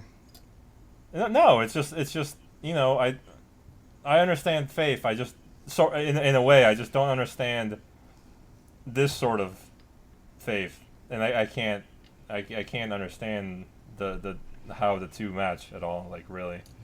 I mean, I can in a way, but not in a way that, like, makes sense. So I can't wait till the next episode where I join the Muslim Brotherhood and just want to stone you fuckers for every joke. Oh, he's gonna it would be stone great me though, because I'm first an for being a- atheist and TJ's a Yeah, he'll actually just stone I hope me. you I'm a become a Christian Jew. American. You're an atheist Polish guy. He'll just be like, whatever, give my people refuge, dude. I'm glad Muslim jokes are still on the table. All right, so hang on. All right. We're going to talk about sex. Are you comfortable with that enough to do the podcast? Like I said, yeah, like as long as it doesn't become graphic. Like we went through Angus's whole thing and I didn't have like... Well, hang on. You didn't define graphic. What is no graphic? Talking about Haitian rape of your family. I get that completely. No talking about rape of his sisters. I get that too. Where's the line? I can't... You have to... So maybe we'll just go ahead with her pod and see what comes up. Strippers are not a red line. I think that's all we can do. Yeah, I mean, like, no, they're not a red line. I think that's all Angus cares about, in a way, not strippers specifically, but that there isn't that red line that's not something that's understandable. Whatever, Angus, you be uncomfortable now. No, whatever. I don't know what to say, like, because I don't... I know, okay, yeah, I'm with this you on whole that. thing It's is very, fucking crazy to me right now. Honestly, it's very close to if Angus just be like, I'm gay. I'm like, whoa, what? Where did that come from? Fuck, man, it fucking happened to my ex-wife. Might as well happen to me. I don't fucking know. But, you've never sucked a dick that I'm aware of. Neither have... But, dude, I might like it if I try it. I don't fucking know. It's true. Oh, hey, God damn it, TJ's quiet. Because we talked about gay sex. Which is, calling Ben Shapiro. Dude, I bet he would read our email, dude. I bet we could get on his Friday mailbag thing. No, we're too cheap to buy the account. Ben Shapiro's mailbag? No, yeah, it's be like, hey man, we have this thing going on with our best friend on our podcast. Just cut this audio from the episode and send him this audio private. Dude, imagine if he has us on our Sunday conversation. Oh my god. And he just plays this from the show? Like, dude, first of all, 20 minutes? TJ and Ben Shapiro would get along so well. It would piss us off so much. Me and you like Ben Shapiro. Like, I've been listening to him for fucking 4 years. He would hate our guts within minutes. No, him and TJ would be besties. I would be so angry at TJ. You have no idea. I'm angry at him right now, and this isn't even happening. I'm not sure if TJ even knows who Ben Shapiro is. No. Probably not. He's a Jew. Yeah, I gathered that. He doesn't associate. All right, well, let's... Okay. So here's the joke going back to TJ's movie. Let's talk about murder and violence. TJ, go ahead. Because that's acceptable in that belief. Wait, can we give you a little shit for that? But like, yeah, we can. Shut up. Come on. Yeah, like, come on, dude. Give us something. Come on. The Crusades, motherfucker. In my movie, like, it's when we started joking about it. I knew when I was watching it, I was like, oh god, here we go. No, you took it too seriously. Come on. My favorite part is you stayed up till 2 a.m. to get berated on your religion the next day. Yeah. I don't believe he's getting berated on his religion. I don't either. I'm fucking around. No, I don't think so either. I'm fucking around. I'm just making. So this is the last season of 16 Ounce Cinema. It's been nice knowing y'all. We might have a best of. Shout out to Brett. Thanks for keeping it real, bro. Yeah, it's been real, Brett. We'll send you a final fucking episode poster. Signed by send 2 out of 3 of us. We'll send him the whole show on a 5 CD set. Fucking Rhino's releasing it at late nights. Alright, fuck it, man. Let's go. Come on. I told you this would be a 2 hour, 45-minute episode. Oh, it's going to be longer than that. Let's fucking roll. We got this. Hey, hang on. We're all good to keep going? I have the piss now, man. Alright, hold on. The good thing is, like, I had to move into such a small apartment, I can piss and still talk to y'all. Oh my God. That's how fucking sad my life has become. Alright, so the hitman now is getting his 3 stooges ready, and they're all like standing in a row, and he's sitting across from them. Yeah, the 3 stooges. And he's talking to them and basically tells them, don't run. He'll probably kill you, but if you run, I will. And then one of the guys says, okay, I'm ready. I won't run. And then the hitman kills him. And then the guy standing next to him. What's the hitman doing? He got fired. He's still just hanging around. The hitman he's in his own his hangout because he was high enough up that he had his own place and his own three guys. So he has his own movie thing going on. He's in a warehouse. All right. And he's getting his guns ready. He's kneeling or sitting in front of them on the floor, and his 3 guys are standing behind him. So his back is to them, and they're facing him, and they're standing, he's sitting. He's having this conversation. The one guy speaks, so he turns around and shoots him, and then goes back to what he was doing. But the other 2 guys standing, one of the guys just kind of looks at it like, no.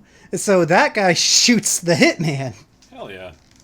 Then the hitman, he gets him in the shoulder, so the hitman gets up with his shotgun and just blasts the other 2 guys away. And the one guy runs to the door, and he kind of chases after them, but ends up falling, collapsing against a column. And then the guy opens the door, and now Azuma is there, and Azuma kills that guy. And Azuma walks up, or actually, they stare at each other for a while. And then as Azuma's walking up, they just shoot the hell out of each other, but neither of them dies. It's weird. It's like shooting a Terminator. Like a Mexican standoff with 2 people? Well, no. First they stare at each other for a long time without the guns out. And then as Azuma starts walking towards him, they pull their guns out. And now remember, the hitman is on the ground, propped up against a column of this warehouse. And Azuma's walking across the warehouse to him, and they're shooting at each other, and they're occasionally actually hitting, but the hitman's still firing, and Azuma's still walking towards him. All right, I thought they were like a foot away from each other and just started blasting. No, they're walking across, but they do still blast each other away. And then finally, Azuma gets to him and kills him with a gunshot to the mouth. And part of what they did to the sister, they got her hooked on heroin, and she's been fiending for a fix. So she comes out of wherever she was hiding and starts searching through the hitman's dead body, trying to find drugs on him.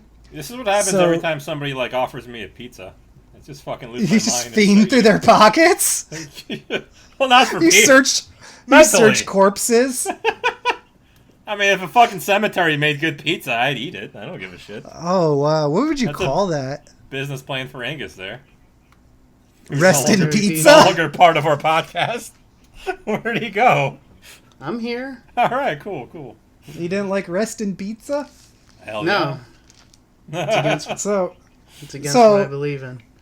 So the girl is searching through the pockets, so Azuma kills her. And kills his sister. And then he walks away. But as he's walking away, the second in command to that boss that Azuma killed steps out of the shadow and kills him. And then he has the line, which ties to my beer, "Everybody's gone crazy." So now the second in command, the last scene, the second in command is now at the boss's desk, and the rookie comes to his desk. And that's actually interesting because he parallels this shot in the beginning where Azuma is walking across a bridge into the police station, but instead the rookie walks across the bridge and ends up in the gangster's office. Mm-hmm. And basically what happens is the gangster gives him a bunch of money and says, "You're going to replace the bad cop who was selling the drugs. You know what to do?" And he's like, "Yep, I'll do it. I won't be stupid." And that's the end of the movie. It's a very bitter movie. What? Wait, hey, what do you mean it's the end of the movie? Yeah, it's a really fucking shitty ending. Everybody's dead. Well, see, it was very so much. It was very episodic, and there was a lot of kind of slow stretches. No. Everybody dies. All the main characters died except the rookie. I thought the rookie was gonna bring down the drug gang. No. Oh, fuck. It's a very bitter movie. I was Stop watching this guy's movies. Fuck. I don't like him. Minutes. Yeah. Yeah. All right. That was a violent cop who doesn't get shit done. All he does is beat people up. He just went out of his mind, I like my violent cops to actually bring people down. Well, he brought him down, and then they brought him down, and he brought himself down, or whatever. Yeah, it's not enough. It's got to be a 2-for-1, or it doesn't count. And then new people just replaced them, which is also double kill. Part of the bitterness. Right. Even bringing down all the people involved, just new people strung up to do exactly the same thing in the last moments. I guess, what do we got? Oh, shit. Hold on. fuck, I didn't write down when the movie was. Alright, so... Oh. As you all know, like, I haven't had internet in over a month. It's been fucking terrible. I mean, me and TJ know, but... Well, yeah, but other people don't like it. It sucks. This is for Mike. Like, I just been beating off the fucking DVDs. It's fucking sad. And you feel like a fucking gross person doing that now. I didn't know you still had DVDs. I have like 4, and I've ruined them. Bro, you should have said something. I would have sent you like a USB portal or something. Oh, that would have been so sweet. I should have asked. Oh, to be honest, this would have been a perfect time for like just a reset. You know, like no pornography, no masturbation. Just like eat fried chicken and go for a ride in the park or something. Isn't it like No Fap November? No, November. Yeah. I like No Fat November. You just No eat a Fat bunch of November? You eat a bunch of papaya and fucking raisins. Oh no.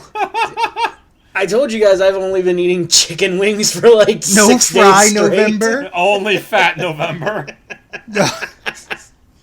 Keto November. We're gonna get you another one of those air fryers for Christmas. So you have 2 of them. I hope you took the air fryer. The air fryer is the greatest thing ever. Oh, man. Did you? Thank you guys took it with so you, much. right?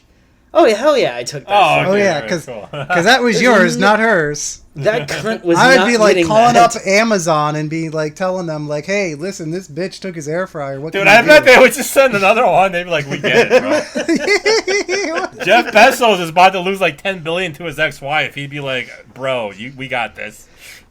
I'll send the man an air fryer.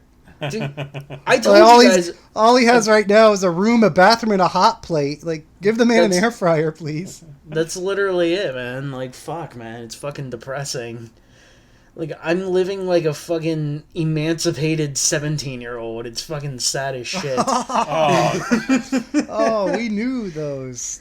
They were Yeah. we good did. There was a people? lot of them. Yeah. I'm I literally didn't like still going to their sleeping on the places floor. either. No. Remember, we knew a kid who lived like back in like off of Georgia, those weird houses. So there's this weird development, which like you can't actually park your car in front of any of these houses, but it's almost like it's like a few acres of very small. Like, they're almost like townhouses, but instead of being like 4 units with 3 bedrooms each, they're 4 units with about like 400 square feet each. Oh. Do you remember this, Angus? Yes. And you have to park like on the street and then walk through a maze of houses to get like, say, your friend who lived in the midst of this. You had to park out on the street because they don't have a parking lot either. And you walk through, it's almost like miniature little houses, like where like It's tiny people might live. fucking We need more weird. tiny people. Dude, We yeah, need more it's, of those. it's They're like small. a You Hobbit. drive by, they even look small. They are shorter than normal houses. It's and they fucking are, like- Hobbit apartment complexes. Yes, it's so the fucking Shire in the middle of strange. South Florida, without any hills though or big nice doors. There's no oak doors. That's where I'm gonna live So- when I start paying back my student loans. It's gonna be No, great. dude, you're too short or too tall. These houses are. Yeah. I got to Dude- drive you by sometime because, like I said, you can't actually drive right past them because they're like.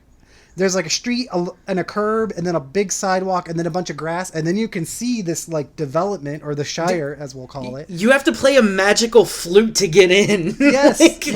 There's like a security guard. Dude, I own a And fucking bamboo flute. I'm in. I got this. And well, you need an ocarina. And it's I like got it. C left, C right, C down, C up, I think Bro, it was. I'll bring my Switch. I got this. Or it was like Epona's song, but they changed a couple notes. Ooh, ooh. And then you could get in, and yeah, good.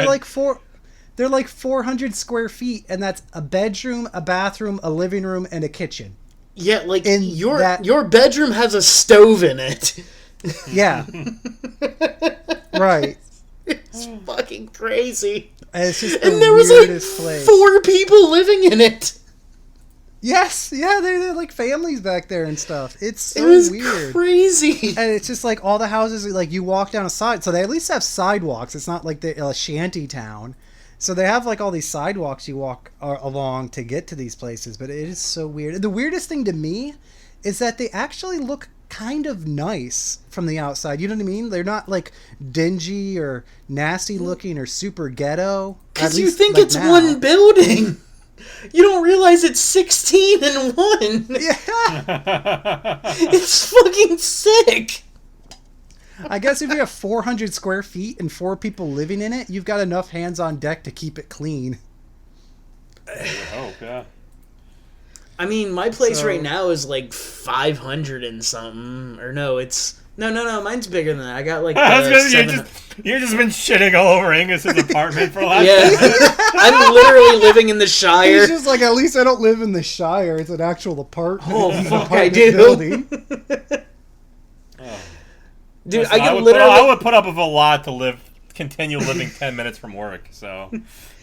That is pretty sweet. Like, I gotta admit, that's nice. Yeah, you have the amount of time it takes me to get to work. You have that to me now, so it's great. Well, I don't know if I've ever mentioned it, but like on average, it would take me an hour and a half to 2 hours to work and back from work. So I was missing like 4 hours a day just on the fucking road. Now it's 6 minutes each way. That's pretty nice. Like, that's worth giving up 1/6 of what you were used to living in and half of your animals. Absolutely. I remember my boss asked me once, like, how long is it to get to work? I was like, Pearl Jam's Jeremy. That's how long it takes. Such an upbeat song to bring up, too. Yeah. Very much, yeah. Jeremy's driven to work today. Sometimes I pull up and I still get the at the very end. It's great. I'm just like, yeah, I fucking hit those red lights right. Hell yeah. Did we ever tell like, yeah, today's good for you. When you were here, we went and visited the school that song is based off of. It's a great selfie. Where Jeremy killed himself. Yeah. We've probably told this story, but remember when our beer run drive was the length of the A-Team theme? Oh, yeah. If you drove fast enough? And we'd smoke cigars and shit and just be fucking assholes. It really wasn't, but, like, if you didn't care, you could get there in the A-Team theme. 1:44, right? No, it's the one with including the preamble, for a crime they didn't commit, all that. I still thought it was like only like 1:44 seconds. Even I that feel like version. it's 2:14. I'm looking it up right now. All right, because this. You go on. I'll tell you the time. Yeah, I'll go on with my thing. I don't think I said anything about my movie. No. I think it's from either 1993 or 1994. I don't know. What's the name of it? I'll look it up. It's 313 actually. 313. I was close with the 214, but it was another minute. It's quite long. Oh, there's a 10-hour cut of it on YouTube, of course. Of course, the 18 thing for 10 hours. They do that for everything. Yeah.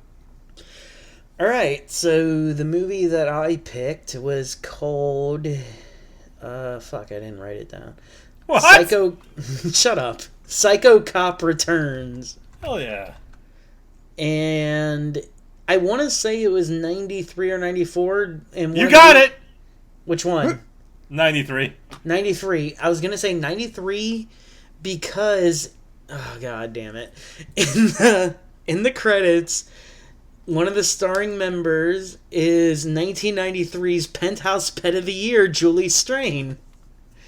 I don't remember her, but I bet she's amazing. I believe she's brain dead right now.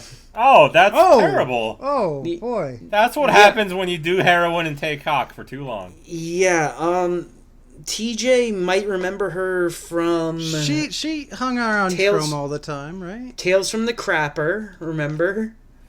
Like, where we had to hear that... You were going to say she hung out with us all the time. I'm like, holy shit. No, I remember her because she's like one of those, like like celebrity, I guess, like porn stars or whatever. She gets naked all the time. Yeah. She's not really a porn star, right? I guess she was just porn, she was a B, but B-list not like hardcore naked chick. Yeah, like she never did hardcore or even like lesbian anything. Like just those B movies. My thing for her, I guess, was that I was always like, she's kind of ugly to have so much like popularity. Dude, they all were in the 80s, man. Well, she was especially ugly. Maybe it's because she wasn't a blonde, I guess, so she couldn't get away with it as much because she has this like. She is a blonde. No, she was dark haired. No, she's got this like curly, pitch black hair. Yeah, curly. Pitch that black. Almost looks like she doesn't take care of it a lot of times. Well, I'm sure she manages. I guess you're right. Back in the 80s, she was really managing that look of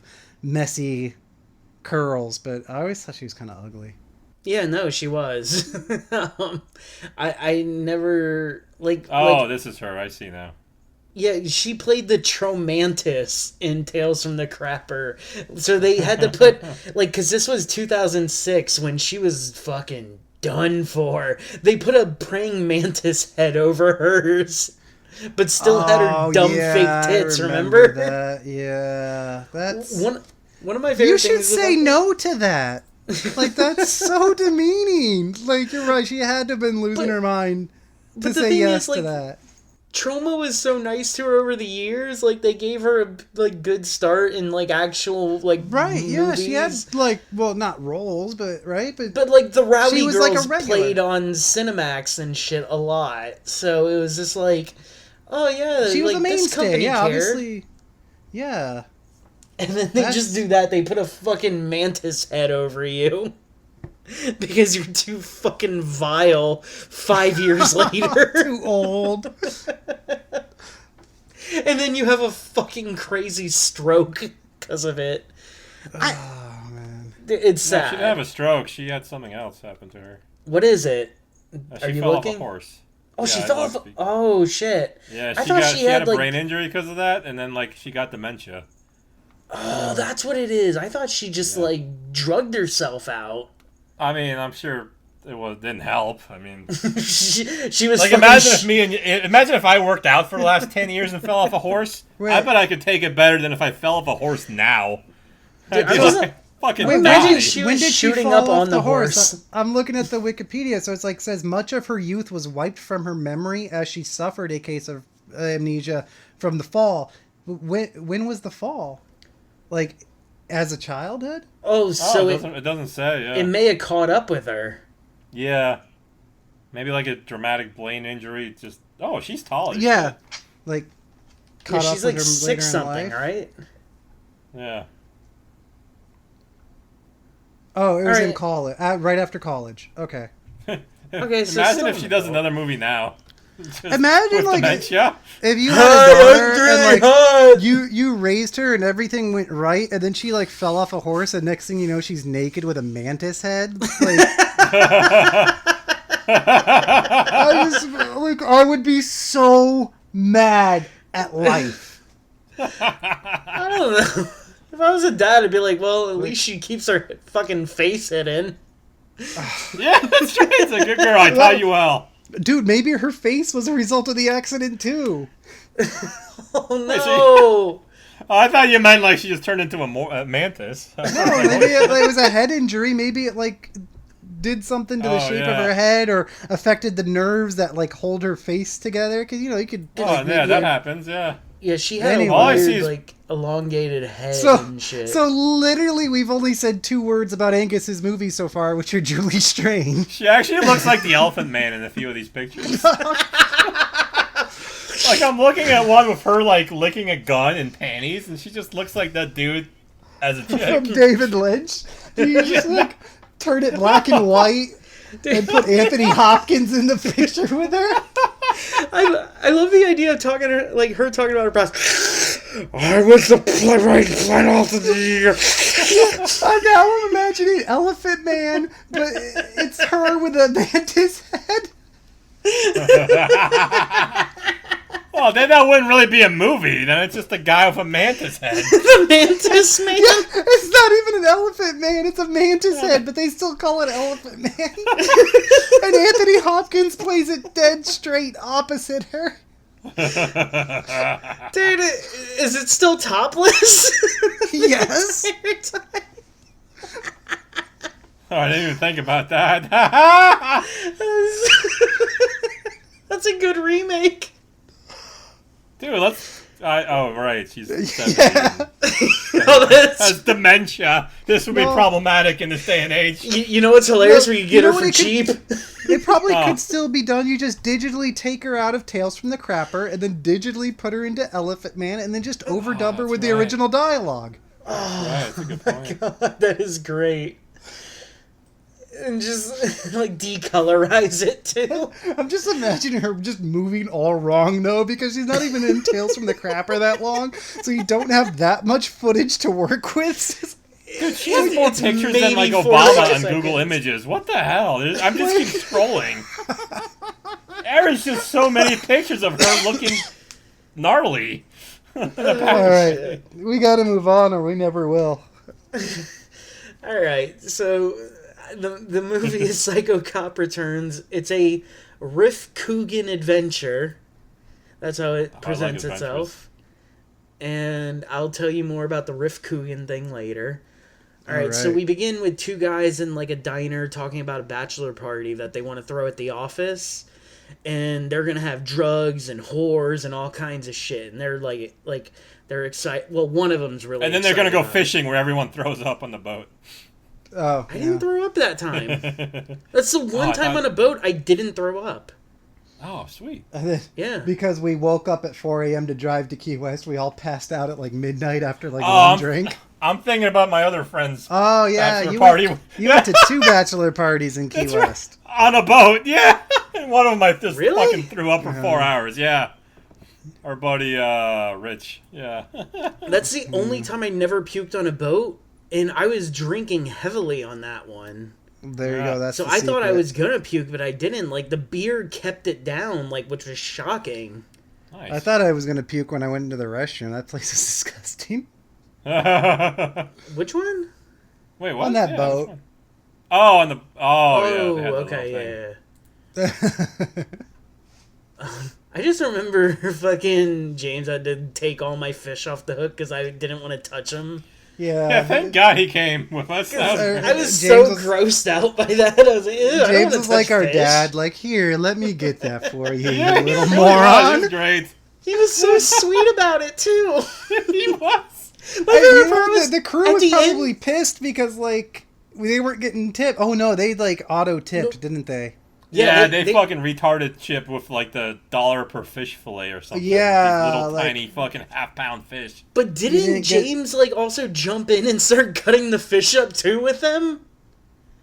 No, we tried. We're like, well, let's just have him do it because he's fast. But like, yeah, they charged $1 per fish. It was like 27 fish. I think we took them as is, and he did it at home, didn't we? Yeah, Because they wanted to charge even more. They wanted to charge more to gut and clean the fish, and we just took him and he did it back at our house when we got home. Like, yeah, we just had him because we had a cooler to keep the fish, but we bought way less fish, or kept way less fish than we thought we were going to, because we thought we were going to keep our catch first of all, and then when we found out you couldn't, they were charging they had a lot of crazy prices for those damn fish. It was bullshit. At least I thought they did. No, it was bullshit, man. Like how much they were. We gotta go on another boating adventure, I guess. I don't know. Let's do a live episode from a fishing boat while we're fishing. 16-ounce fishing.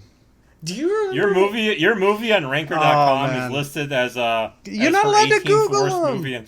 He told me to Google her, and then I fucking started. I literally did not tell you to Google it. I told you I was doing it, and then it happened. I'm getting off the internet now. All right, let's go back to the movie. I couldn't remember the year, and you're like, I'm Googling! Internet's done. No more internet. Yeah, no more internet. But... I think it's canned anyway. Shit. Canned the internet. It's over. Yeah, I can't. Like, I wanted to look up Julie Strain and make fun of her, but I couldn't. Yeah, I literally was on it for like the last 10 minutes. We her are up, like, not letting her go. I'm so... What is this power? The funny thing is, she's barely in the movie. She's like one of the first dead. She on the poster? I don't know. I didn't look. I just had some shitty burned copy. But Right. the fish thing, like, one of the funny things is, like, we were just like, it was so easy. We just thought people were under the boat attaching fish to our thing. It was ridiculous. It was like they were just putting them on the hook and then tugging our line like they're ready to go. It was too fucking easy. I've never had a fishing experience like that. I really didn't like it for that reason. I wanted to earn my fish, damn it. Yeah, like, I wanted to, like, sit there, chill, enjoy a beer, you know, and then be like, oh, I got something. No, we were very busy. That. Yeah, that was my bad. I think I booked, like, a tourist fishing boat. Where No. all right, let him catch a bunch of things. Yeah. You booked a different, smaller boat. And I think it was almost more private, but then, like, that captain got violently ill or something. Yeah. Oh, yeah. And they put us on a different one. Jumped on another boat that had openings. Like, we just went to the next dock over, and he said, yeah, I got, like, 12 openings now, so some big party we canceled. could have had, like, a fucking adventure, but no. Captain Ron! We could have had Captain Ron! But he was too hungover. God, I feel fucking gypped now. Oh, man. Yeah, I remember it was a whole thing because you had to, like, email them and, like, whatever, and they got back to you and they give you that refund, like, almost on the spot. Yeah, all right, now I feel better about This is a real exciting story for our listeners. It could have been Captain Ron, but anyway. but it wasn't. A close call with Captain Ron. All right. So these two guys are talking about their bachelor party. Their names are Brian and Larry. And there's this, like, cop at the end of the fucking bar? Like, is it a bar when it's a diner, like, where you sit at? Okay, yeah, just the counter, I guess you'd call a it. Counter. I don't know what it's called. But he overhears them, and he comes up and saying, you boys better not be up to anything. I hear you talking about that. And they're like... Oh, really... come on, narc. Yeah, basically. And they're, like, creeped out by him. And then they start making fun of him, calling him Officer Inbred. Oh, that's not a good idea. Yeah. Well, they don't say it to his face. They're joking around once he walks away. And when he... That's even worse. All right. Fuck. I don't know if I should explain this part now. But Hell yeah, you should. He, like, skips out of the building, right? Like, literally skipping like a fucking weirdo.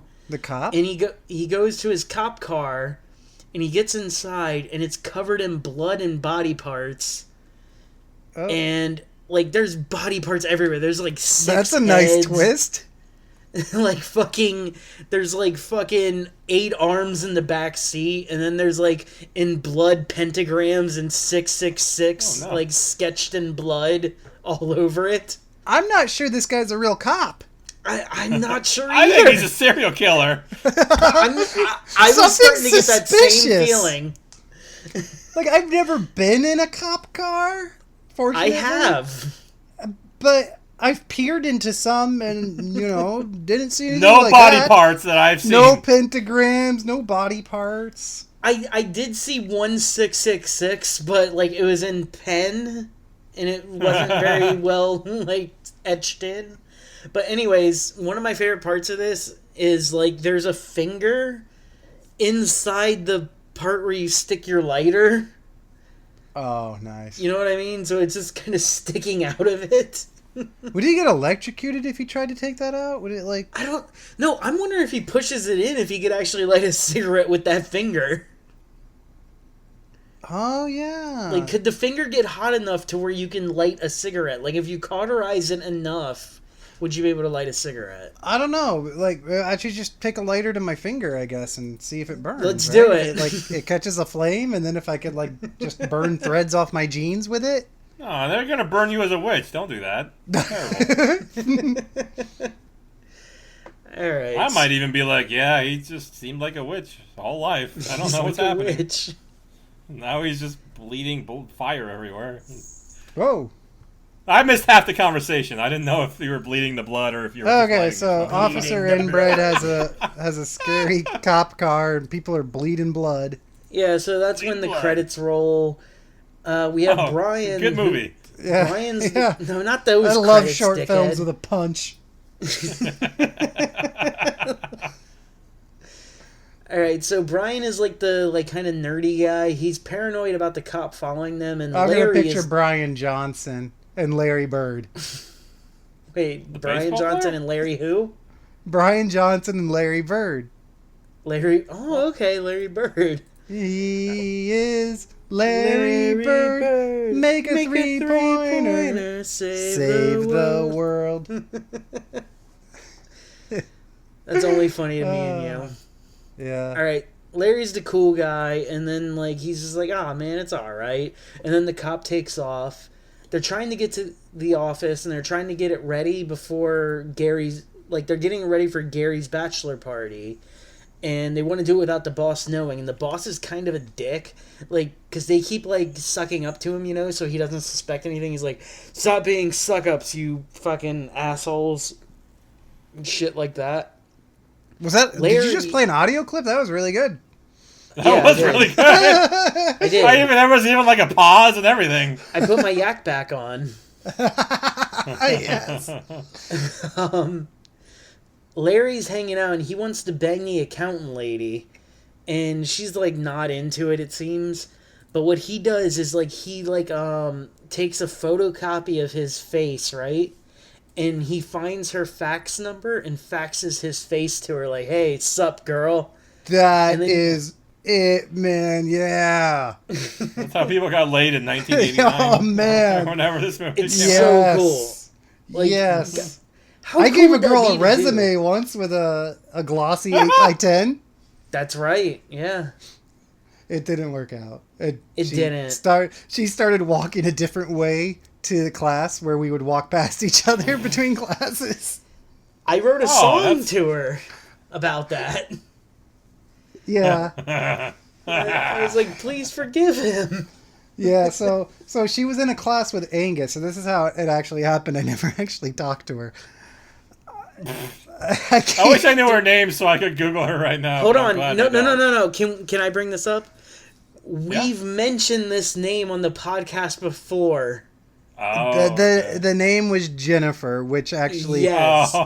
led to the ironic To the parody aquarium obsession of Jennifer's. Well, it was because I was also randomly into a couple other Jennifers that I never talked to or something, or not that I was afraid to, but I just ended up not wanting to. Wasn't it there was anyway? Yeah. Well, I know what's Back his name to was the- really into a Jennifer Back too. to Jennifer Prime. So Angus was in a class with her, and I'd see her in between classes, and I was like, "Damn, she's hot." And he's like, "Yeah, I have her in a class." It was like, "Okay, I don't know what to do. I had her Give for her a my couple years. resume." I knew her pretty well, so I thought that would work. I was like, "Oh, dude, she'd fucking like that. That's funny." Yeah. She was kind of a cool chick, because I would talk to her every now and then. But she was so Yeah, like a super hot. skater, She was out surf of my girl, league, so yeah. I never tried anything like that. And 'Cause- back when I was in high school, I didn't care. Yeah. So I made up a resume, and I printed out an 8x10. And so I stapled the 8x10 on top of the resume. You put me as a reference. Yes. I don't remember the resume at all. Apparently I made Angus a reference. And Angus gave And it I to think her. I think you put he's behind you or something in it. As how to get a hold of him instead of Yeah, his because phone I number. sat right behind her, He sits behind you in this class. and I'm the one that handed it to her. I know. I don't remember any of the words, but I remember it was primo. It was comedy gold. That resume. It was some of my best work. And so yeah, he gave her the resume, and didn't she put it away in a folder? Yeah, she was. I watched her read it, and I heard her giggle and shit. I'm like, oh, cool. She actually is finding it funny. And then she put it away in a folder, And then from there on, like, you said you never saw her again. Yeah, and so like, so I drew this picture. It said like, what? It was like a sunshine in the clouds and just like a happy looking kid, and it was like sunshine, clouds, and rainbows. I think because I Yeah, remember rainbow. singing that in the song. And And, puppies. You drew puppies. I drew just this like something a child would draw, just happy, and then I wrote like, I'm sorry to have bothered you. Please forgive. Please forgive. And then like, was it in the same note or another note? It was like one of those, do you like me? Yes, circle yes or no. But it was like, do you forgive me? Circle yes or no. God. And Yeah. she circled yes and gave it back to Angus, and that was the end of the story. Never saw her again the rest of the school year or life. And she stopped speaking to me in that class. When we were actually that's like the worst. Which was like I didn't get it because like you said, she seemed into the resume, but then I guess Yeah, like she giggled. She thought it was funny. you know what happened? She was actually scared for her life. You guys just had no idea how to. No, what she no. meant by any of it. No, it's girls in No? high school. You know what happened is she read it. She thought it was cute. She was into another guy already. So it was like, whatever. But she happened to tell her friends, and they were like, oh, that guy. And like, then she became scared for her life. Got it. Just honestly, At least she's still scared for her life. At the I mean, end. I was a that guy in high school. So it's totally what happened. Yeah, think of the two of us in high school, like being a part of this together, like doing this to her. What her friends might have think, because you knew what I looked like. I had like white eyes and fucking Yeah. 3 different colored hair. We were like the freaks that were too extreme for the goths and freaks to hang out with. Yeah, like I had tattoos before like the age of you can have tattoos and shit. And, Like and we were loud and we were mean. we're very mean. So, like, we were like the outcasts, but instead of being bullied by everybody, we actually just bullied everyone, which was so weird. Like, we should have been bullied, but we literally just bullied everyone else. Like, Yeah. I remember somebody tried to dump a trash can on me. And then I turned around and they saw it, so they put it down, and I told them they were pussies, and then I dumped it on myself, except I really didn't get it on myself, and it got all over them. The funny thing about that is that was fucking legendary, because like when I became friends with you, you're like, people were like, oh, that's that kid that like fucking took a trash can and dumped it on himself. He's fucking crazy. I was like, yeah, that's my boy. Oh, you guys are those ones that throw shoes at each other during lunch. And break each other. He's the guy who throws up at lunch instead of eating and then paints in it with his finger. Yeah, I didn't do Yeah. that. That was you sicko. Yeah. Our stories are a lot different from Al Bundy's. We're never going to talk about this damn movie. No, we're never even gonna get to my movie. We're just gonna Holy clock out. shit, I am yeah, going to this pass out. It's 10:30. All right. We got like another hour before I'm asleep. The boss leaves, everyone watches, Brian sees the cop car and he's like all panicked and stuff. Larry I assures would him be that it's too! Larry Slaughterhouse assures inside. it's not Officer Inbred. The horrors show up, security guy lets them in, they're partying in the elevator. The accountant lady stayed late and nobody knows that. She hears stuff like going on in the elevators, but when she goes to check, there's nothing there. Officer Inbred now knocks on the fucking door and tells security that they had a noise complaint. And he's like, oh shit, are you watching the game? My radio isn't working. Can I watch it with you? And the security guard's like, yeah, come on in. So now we have a cowgirl stripper, a cheerleader stripper, and a maid stripper. Well, pick a theme, guys. Come on. No, they all had their own, and they did their thing. Oh. Okay. Like, all 3 of them, like, the one did the cowgirl thing, the one did, like... She wasn't really a cheerleader, she was, like, a jock's I would boyfriend. 100% be a furry stripper. That would be my furry? thing. Absolutely. So I could wear as much clothing as possible. Just to Yeah, I dress was up gonna like an say, animal. do they, like, don't they, like, not take off the bulk of the clothing? for that? Exactly. Now you see my stripper genius. Okay, I get it, okay. So you're, like, dancing bear, but you leave the bear suit on. Or at least I can wear the helmet of a bear. That'd be cool. I'm cool with that. As long as they don't see my face. You're like Modest Mouse for strippers. Yes. Just a big flashing I just become head. super famous. Nobody sees me ever. You turn up in music videos. Dude, this is me and T.I. bumping along. Oh, but fuck, this, you know where this career path ends? It just ends with you an acoustic guitar in Times Square. Actually, I know exactly where his career path ended. It was today. Wait, what? What happened? Modest Mouse died? Oh, no. I'm talking about T.I. I thought we were still on. Oh, the T.I. thing is hilarious. It is funny. Should we talk about it? Oh, let's talk so. about the movie, but it'll make it Oh, quick. yeah, okay. T.I. checks his daughter's hymen. No, he goes to a doctor to check it, and he forces her to tell him if it's okay. Anyway, go on. It's still funny. It's hilarious. This is the only thing that, like, the conservatives and the liberals agree about, that this is kind of weird. That it's weird. It's very weird. I thought it wasn't weird because I was assuming she was like 13. I'm like, okay, he's a good father. But nope, she's like 18. That's She's weird. 23. That would be even worse. Alright, so the officer stabs the security guard in the eye, and he's like, keep an eye out.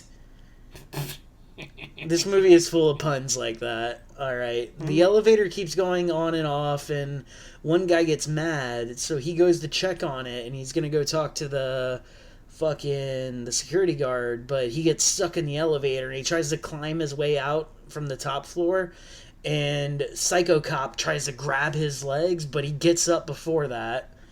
So then he goes down and talks to the security guard, but it ends up being Pyscho Cop, and he tells him, Pyscho Cop tells him that the left elevator is broken, so he shouldn't use that one. That's why it's been acting funny. He's like, oh, okay, that makes sense. Hey, man, do you want a bottle of booze? So then he goes up to get Pyscho Cop a bottle of booze, and when he does, Pyscho Cop throws him down the elevator shaft. And he's like, I don't drink on the job. Oh. And then he throws the booze at him.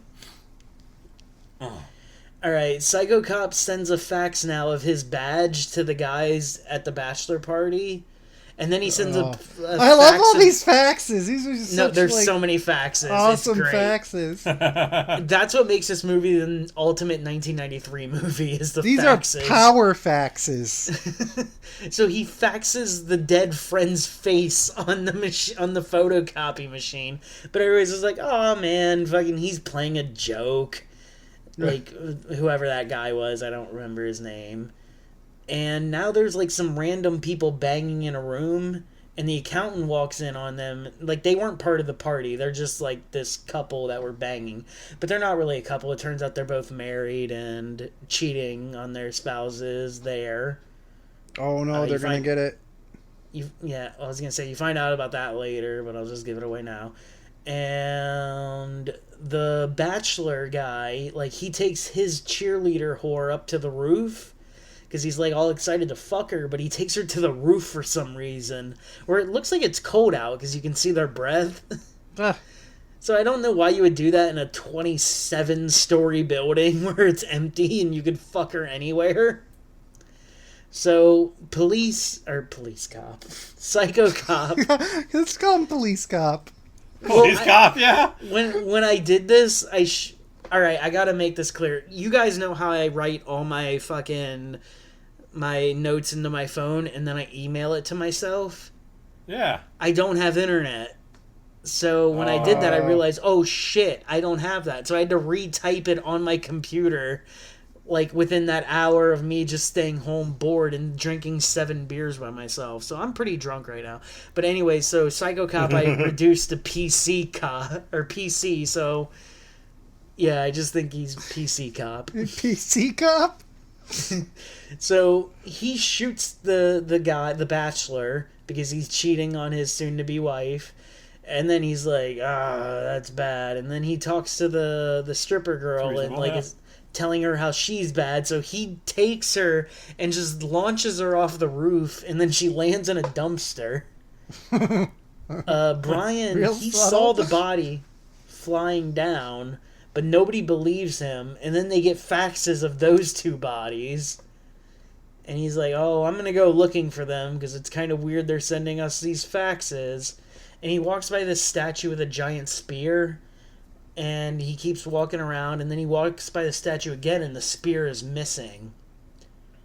Ooh. So now you see that random couple that were banging. They're like finishing up and everything. Like, oh yeah, everything's great, blah, blah, blah. And then they get fucking rammed with the spear. Like through, like they're stuck together now? One of those? Yeah, exactly, of course. And everyone's nervous now except Larry. He's just like, come on, guys, everything's fine. And he calms them all down, right? But then there's blood dripping on him, and he's like, what the fuck? He looks up, and there's a pentagram in blood on the ceiling, and a body falls through on top of them. And now they all run to the accountant's office. She's confused, like, why the fuck are you guys here? Because she had no idea. She was just staying late. She didn't know there was a bachelor party going on. So they're like, oh my god, there's a killer here. So she tries to call. The phone's dead. And then they're like, well, where's the couple? Because she saw them banging earlier. So then they go out to find the couple. And then they find them impaled on a wall with a pentagram in blood with 666 written across them. He works fast. Yeah, no, he does. A lot of time to do all that, like, drawing and painting. Dude, he does so much artistic work with blood within these few minutes. It's amazing. My film has a shitload of blood, too. This is great. Sweet. So they see that, and then Pyscho Cop is right behind him, and he's like, oh, man, it's a good thing I found you guys. And they're, like, kind of scared, but they're like, oh, it's a cop. Okay, he'll be good. Even though it's still the weird cop that fucking Brian and Larry saw before, they're just like, kind of hopeful he's good. And he's talking about like this killer they've been on the track of named Vickers. And he's telling this whole story about him, but then he somehow screws his own story up. And then they're nervous. They're like, what? And then he's like, oh yeah, hi, I forgot to tell you guys, my name is Officer Vickers. And then he attacks him. So Brian and Larry, they take a desk and they slam it into him against a wall. And fucking the Pyscho Cop shoves it back on Larry and says, I should have told you, I never wanted a desk job. And then he shoots him in the head. And then Brian starts running away and Brian gets shot in the back. The accountant finds the security guard's gun and they have a standoff in the elevator because Pyscho Cop is holding one of the hookers in his hand and like has a gun to her head, and the other one's just screaming there, no, stop, while the accountant has a gun on him. And he's like, you better do it. There we go. That's the Mexican stand. Oh, no, it's not. Yeah. God damn it. Well, anyways, he takes the gun and then takes it from the girl's head and shoots the other chick in the head and then puts it back on the other one's head, and he's like, your move. Isn't that an Arnold line? Yeah. RoboCop, yeah. Your move, Denton, or whatever. Alright, so my disc I've had for many years that I've never watched was scratched, so it skipped ahead 8 minutes. And now we have the accountant walking, and Bloody Brian limps up and she said that she killed Pyscho Cop. Then my disc starts skipping again for another 5 minutes. Now half of the cops... And you're actually just watching the movie The Accountant now? This is where we're getting the end?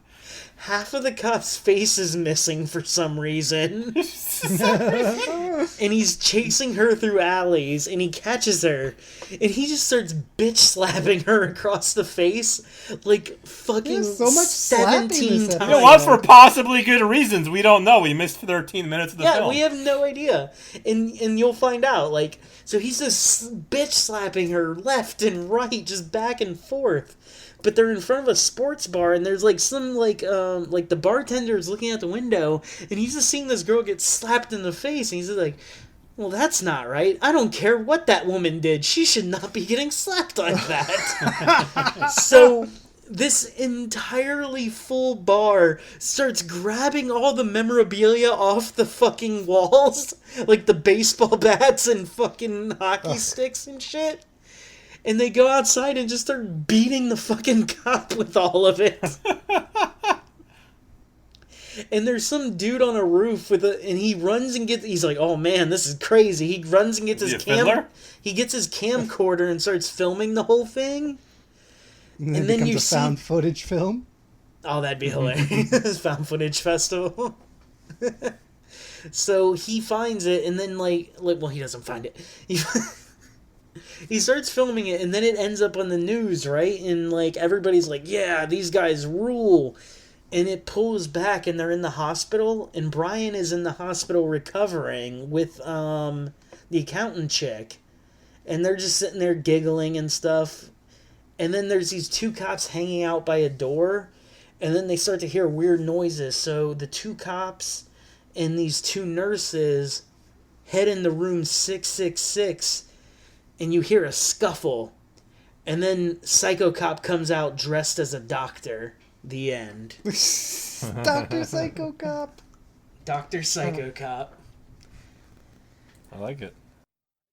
I had to take my pants off because I can't. I cut off the fucking band like a retard, so I'm wearing them in my underwear now. So you were fidgeting?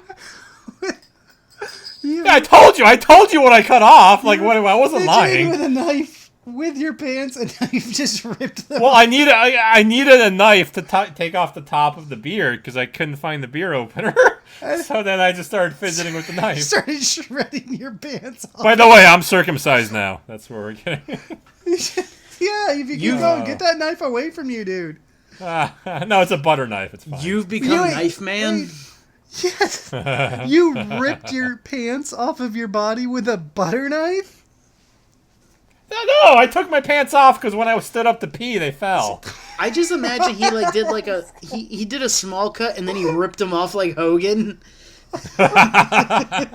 Just I've been flexing the last 20 minutes. But this has to stay flexing your thigh muscles. Okay, real quick about that, dude. This is about leg muscles. I forgot to drink. I drank a bunch of beer and alcohol the night before, and then I didn't drink any water, and I went to the beach for 3 hours. Oh, no. And when I got home and I took a shower, my legs were fucking ripped like Hogan. It was amazing. I don't know. I just gotta dehydrate myself all the time. No, not at all. I was just really thirsty and ripped under my legs. Oh, see, when that happens to me, I get those fucking pains. The cramps. Yeah, I thought I was gonna get them too.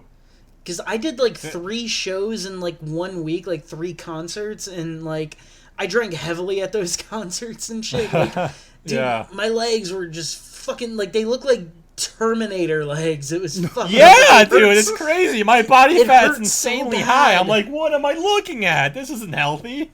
But it looked so cool. Anyway, I guess I watched the movie. Hell yeah. Already. Alright. Alright, so as you fellows know, I watched Dario Argento's The Stendhal Syndrome, which hopefully you guys don't remember too well. Can you say his name again? Dario Argento's The Stendhal Syndrome. Okay. Dario Argento's Stendhal? You mispronounced my cat's name. Is your cat named Dario Argento? I have a cat named Fulci and a cat named Dario. Oh, alright, cool. Yeah. Dario. I used to have a Diodato and then somebody took it. It's me, Dario. Dario. Dario. So it stars, I guess, his daughter Asia Argento. Yeah, that's his kid. Who in the movie we know is hot because the first scene she's walking down the street and some kid who's singing totally not in the movie. Yeah, some kid. This is in America. Make it happen. Some kid in a Lakers hat or something like that turns around and just double takes and stares at her, and he's 9. He's totally not in the movie. Whoa. I was gonna say, was it a 17-year-old that she banged and took pictures of on Twitter? She did. No, did this happen? Yeah, Asia Argento got in a fair bit of she trouble. got in trouble. Oh wait! Was Asia Argento that food guy's girlfriend? Or yes. No? Yeah, she's the reason he killed. Bourdain killed himself. Oh my god, you ruined this movie for me so much. Yeah, that's her. And wow. I knew her name was fucking familiar for a reason. She was one of the big Me Too people, and then it came out she was fucking an underage boy. Dude, how did I not fucking put those together? That sucks. Yeah. For that dude that died who was cool. I would still like to meet her at like one of those horror conventions just because of who she totally, is, but whatever. People do bad things. Yeah, she does seem like a really shitty person. Shit. I wish I learned that at the end of my movie. Sorry. I'm going to try to keep my enthusiasm going. Oh, no. It's my fault. I asked. I ruined your whole movie. Oh no. Well, if it means anything, Dario Argento's still an okay guy, except he films his fucking daughter in these situations. Yeah, that's also a little awkward. Oh, yeah. This could have... Oh, I didn't even think about that. Somehow I didn't think about that at all. Yeah, that must have been fucking weird.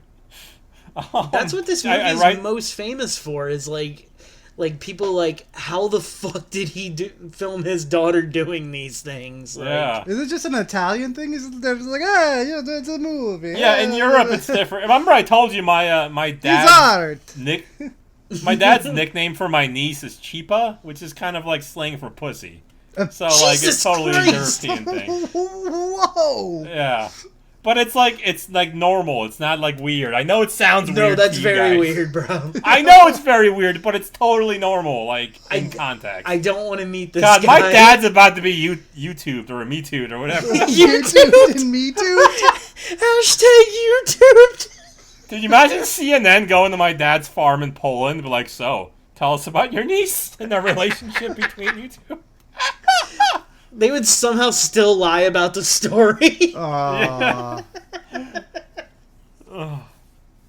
My fucking inheritance is going down the drain as we speak.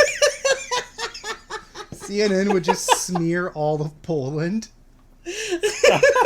It's a cultural I'm thing. sure the they age of say. consent has to be like 15 or something over there still. So The Polish ambassador will come and be like, "What is wrong with you guys?" But then they'll say something he said out of context.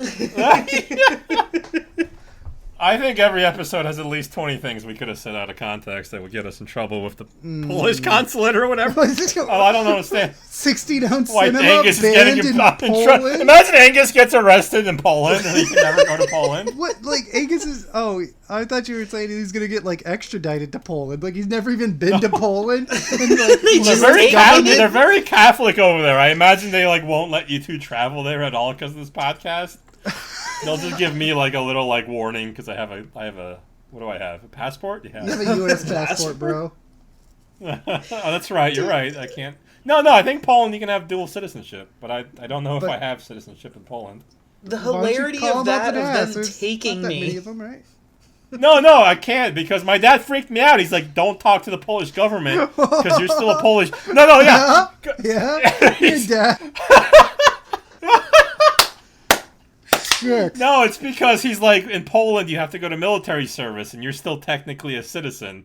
And I'm like, I don't even want to go to Poland next summer now. So what if are you went talking to Poland, about? they would draft you? You're so old. Why would they? The potential is there that I would, because I'm still like, I'm still a citizen. Whatever. Or would he's they Polish. just they they share age? you as being a draft dodger since He- you've been yes, in the U.S. he since you were did- 5? He did say that possibility.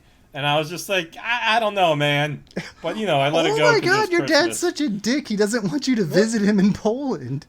No, he's demanding I visit him. He was just like, don't talk to the government. Wouldn't This that might be his happen. fault, though? And I'm just like, whoa, what? So, like, Wouldn't what would that you be- do? Would you, like, fly over there and just stop by and say, hello, Polish government? Dude, I don't know. Like, imagine if I go over there and then, like, they take me. As soon as I land, they're just like, we need you in service They right shoot now. you as a No! deserter? Who the fuck would you be unfortunate. fighting? I mean, I guess the Russians are getting kind of uppity. I mean... Are they? No. I thought they were on Yeah, their they side. fucked the shit out of Georgia and the Ukraine. They're like, and then we're not They're doing fucking anything with about Georgia? Oh, it. yeah. That border in The Georgia? Eastern European one, not the Oh, black. I was like, pecan they're pie. just fucking with one particular state in the U.S. They just hate Dude, I'd be Atlanta. terrified if Georgia was getting invaded by Russians and we did nothing about They it. have, like... This is why T.I. is so concerned about his daughter's fucking hymen. All the Russians are coming? Fucking Russians coming in. Dude, I'm gonna tweet him that, like, bro, I'm with you, man. Those Russian Russians. hymen killers. So we're not gonna get to my movie either. TJ's just gonna fall asleep on the I pod. am gonna fall asleep. All right. Shit. So this is where I wrote. She does kind of have like an unfortunate face, and she kind of looks like Britney Spears a little bit. Kind of like when she was 19, had that Down syndrome thing going on. I always found Britney hot. Yeah, but like a little downy way. I wrote a fun fact here. This is the first Italian film that used CGI. Oh, really?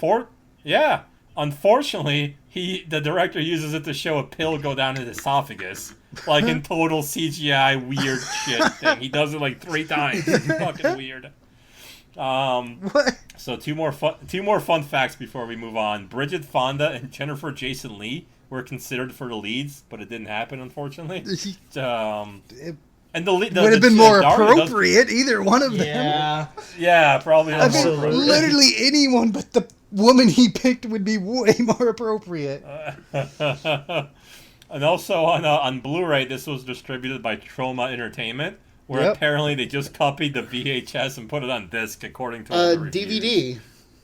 Oh, DVD. Sorry, yeah, DVD. Oh, really? Because I think Blu-ray. I thought it was Blu-ray because there's somebody else did the Bluray. Like they released the DVD originally, and I think maybe Blue Underground got the Blu-ray. Yeah, right. That's the one I bought. Yeah. Yeah. Because Troma did the DVD in '97, I believe. Yeah. Yep, and then 10 years later, Blue Underground did. Yeah, Blue Underground is great, man. Like they do fucking amazing. I've never heard of movies. them before I read the reviews on this. So I got the Lucio Fulci's Zombie 3-disc edition Blu-ray set from them. My copy of Maniac was a 3-disc from them.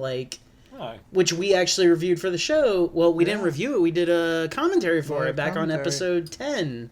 Right? It's funny. I really stopped buying Blu-rays. Except I basically buy all my movies I do on this in Blu-ray, just because I get attached to them for some reason. So, I want to own them. That's the way. Anyway. I'm still into it. Like today, I was looking at the Black Friday deals for Blu-rays and shit, and I was like, "Oh yeah, that's coming up, dude." There's so many on there I want to get. Oh, I haven't even looked. Like for Blue Underground or just in general? Just in general. Grindhouse Video. You gotta send me some links. I'm excited. I want to splurge. Post the links to the Facebook. Grindhouse Video has some great deals going on this month. That's that shop that's out in Tampa I've been telling you guys about. Oh, yeah. Apparently they've been blowing up. They got a article in the newspaper. They did a thing on the local TV station and shit. Business has been fucking crazy for them out of nowhere. So, but just what's the niche that makes them just because they're a still existing video store, or what's special? Yeah, it's a still standing video store, but they specialize in all that niche shit and anything you can imagine, from Blu-ray to 4K, back to fucking Laserdisc and fucking VHS. They have it all. Okay. Anything you can. Any crazy ass movie. The place fucking was awesome, dude. It's one of the few things I really miss from living in Tampa. So the movie. Yeah, go there now. They have a big Arrow sale in Blue Underground. Cool. So we learned that the syndrome is when you get sensually attacked and overcome while watching great works of art. Which really sucks for her because this movie starts in a museum, and she starts looking at a battle scene in a painting, and she starts hearing the trumpets and the cannons and shit like that. Yes. No, don't mind me. I'm gonna keep doing it. and then she looks at a painting of angels, and you know how angels blow into people's hair a lot in the paintings. So you get yes, you get exactly that. You get so excited. I'm not gonna stop. So just try to ignore it. And then keep going because less appropriate. She looks too hard at a painting of an ocean, and she passes out, and she imagines herself making out with a grouper fish. It was super hot. It's just the ugliest fish in the ocean. I was gonna say, what is a grouper? Is that a good eating fish? Big. Yeah, it's fucking delicious and expensive as shit. My favorite is catfish. Oh, dude, I like catfish. Catfish is my favorite. It's fatty and salty. It's so good. And you so you fry it up in butter anyway. It's fucking good. Hell yeah. I always like to put shrimp on top. Oh, jeez. Oh, I've never done that, and I love shrimp. Dude, we're gonna have to have a real seafood episode since we still never did our crab legs because the crab legs are too expensive. I did. I did endless shrimp at Red Lobster like a couple weekends ago. That shit was fucking awesome. we're I never went for. I always want to go for these all-you-can-eat specials. I never. Dude, so good. And like they had like Nashville hot. They had like this fucking honey sriracha shrimp. Like just crazy shit that was good. That's sweet. All right, so after she gets all fine and she leaves the museum, there's a bunch of like dirty naked they're not naked, I don't know why I said naked. They have a bunch of dirty barefoot hippie chicks just like dancing in front of the museum. I love that you just make it up in your head. Because whenever somebody's like barefoot, whenever a chick's barefoot, they're naked. Naked for me. Yeah, it's naked. There's no reason to mention this. I just thought they were barefoot and hot, so that was fun. After she leaves the museum, she meets a dude named Alfredo that apparently has a fetish for giving women money because he just hounds her for like 2 minutes of screen time where he's just like, come on, let me give you some money. You're bleeding everywhere. And then like she's like, no, this is weird. I gotta go. Isn't that and like he follows her. Huh? Findom or something? Yeah. Findom, yeah, financial domination. Dude, he was doing that shit like 10 years before it had a name. Dude, yeah, this came out in like, well, I actually forgot when it came out. So 96. Yeah, this is a long time ago. 1996. And then he follows her to the taxi. Yeah. And he's like, hey, here's some money for the taxi. And he's like, okay. Oh, she doesn't remember who she is or anything, by the way. She like hit her head really hard. So like amnesia? Yeah, she got amnesia and shit. Oh, like she fell off a grouper and lost her mind. Well, no, like yeah. When she saw the ocean, she like passed out and hit her head. And in her head, she started making out with the grouper and shit like that. Was the grouper of legal age? That was a big grouper, bro. That thing must have been like 15, 16 years in fish age. Would Twitter be outraged by this grouper's age? Yeah, because he was way older than her, so absolutely. Dude, the grouper is like a king of the ocean, so he had a lot of power over her. The grouper is king of the ocean? The lion of the fish world? Yes, not the lionfish. The grouper is the lion. Right, the grouper is the lion of the fish world. Dude, groupers just attacking packs of fucking sharks and shit. It's awesome. Because, like, now we know on this show we have at least one phrase that has never been uttered before, ever. I feel this is going to be the name of the episode. Yes, it has to be. The grouper is the lion of the fish world. We might as well name it after fish. We've talked more about fish than movies. Oh my god, you're right. Yeah. I wish your movie had a fish story related to it. Yeah. All right, and after all that, she gets to her apartment and she starts getting overwhelmed by paintings again. And then this time she walks into it barefoot, and as she walks into the painting, she starts checking out a crime scene with this really hot Guido dude named Marco, who's her partner, and they also have sex a lot. So I guess they're lovers. It turns out she's a cop investigating a murder rapist, and she's part of an anti-rapist cop brigade, or like what do you call it when it's legal? Like, not a brigade. Are there any cops that are pro-rape brigade? So she's an investigative. Yeah. So she's like a special victims unit, or she's rallying against cops who are raping people? But no. She's just an anti-rapist cop, is what they said in the dialogue. They literally say anti-rapist cop. Is that on her badge? Says that in the closed captions. So yes, because like the anti-rapist unit, I guess she talks to people who are victims and stuff. Right? ARU? Yeah. It's just funny the way they said it. That's like which I didn't know what to call. That's like they're being ultra safe, because I think that would just be called a rape unit. So they're afraid, if we say rape unit, they'll think they're doing the raping. She's an anti-rapist. Dude, Tally's way ahead of the game here, man. You're right. Yeah. They're ready for CNN. Ready for prime time. It's like, she's a member of our rape unit. Oh, you have a whole wing of cops raping people? That's... All right, so unfortunately for our actress, she gets raped herself. Minus the murder. She doesn't get murdered, so she just gets raped. I was going to say, that's a quick movie. Yeah, it's we're done. We all had quick movies. Right, so Angus's was done after the gruesome, like, cop car, and... Yeah, it had this just like quick ending. Mine had only 5 scenes of people slapping and kicking each other. So the money fetish dude from earlier, Alfredo, shows up, and he ends up being the rapist. And like this scene, just like he gets her, and it just goes on and on and on. It's pretty uncomfortable, but just like also like it's like super uncomfortable just as it is, or with the dad-daughter thing. Oh, that no, I didn't get that at all. Now I'm weirded out slightly more. Dude, but what's weird is like imagine like yeah, that I didn't get, but like they poured buckets of water on these two people and just be like, all right, he's raping you, go. And I'm just like, they are just pouring sweat out of every pore of their body, which I think is my second movie where they just over sweat.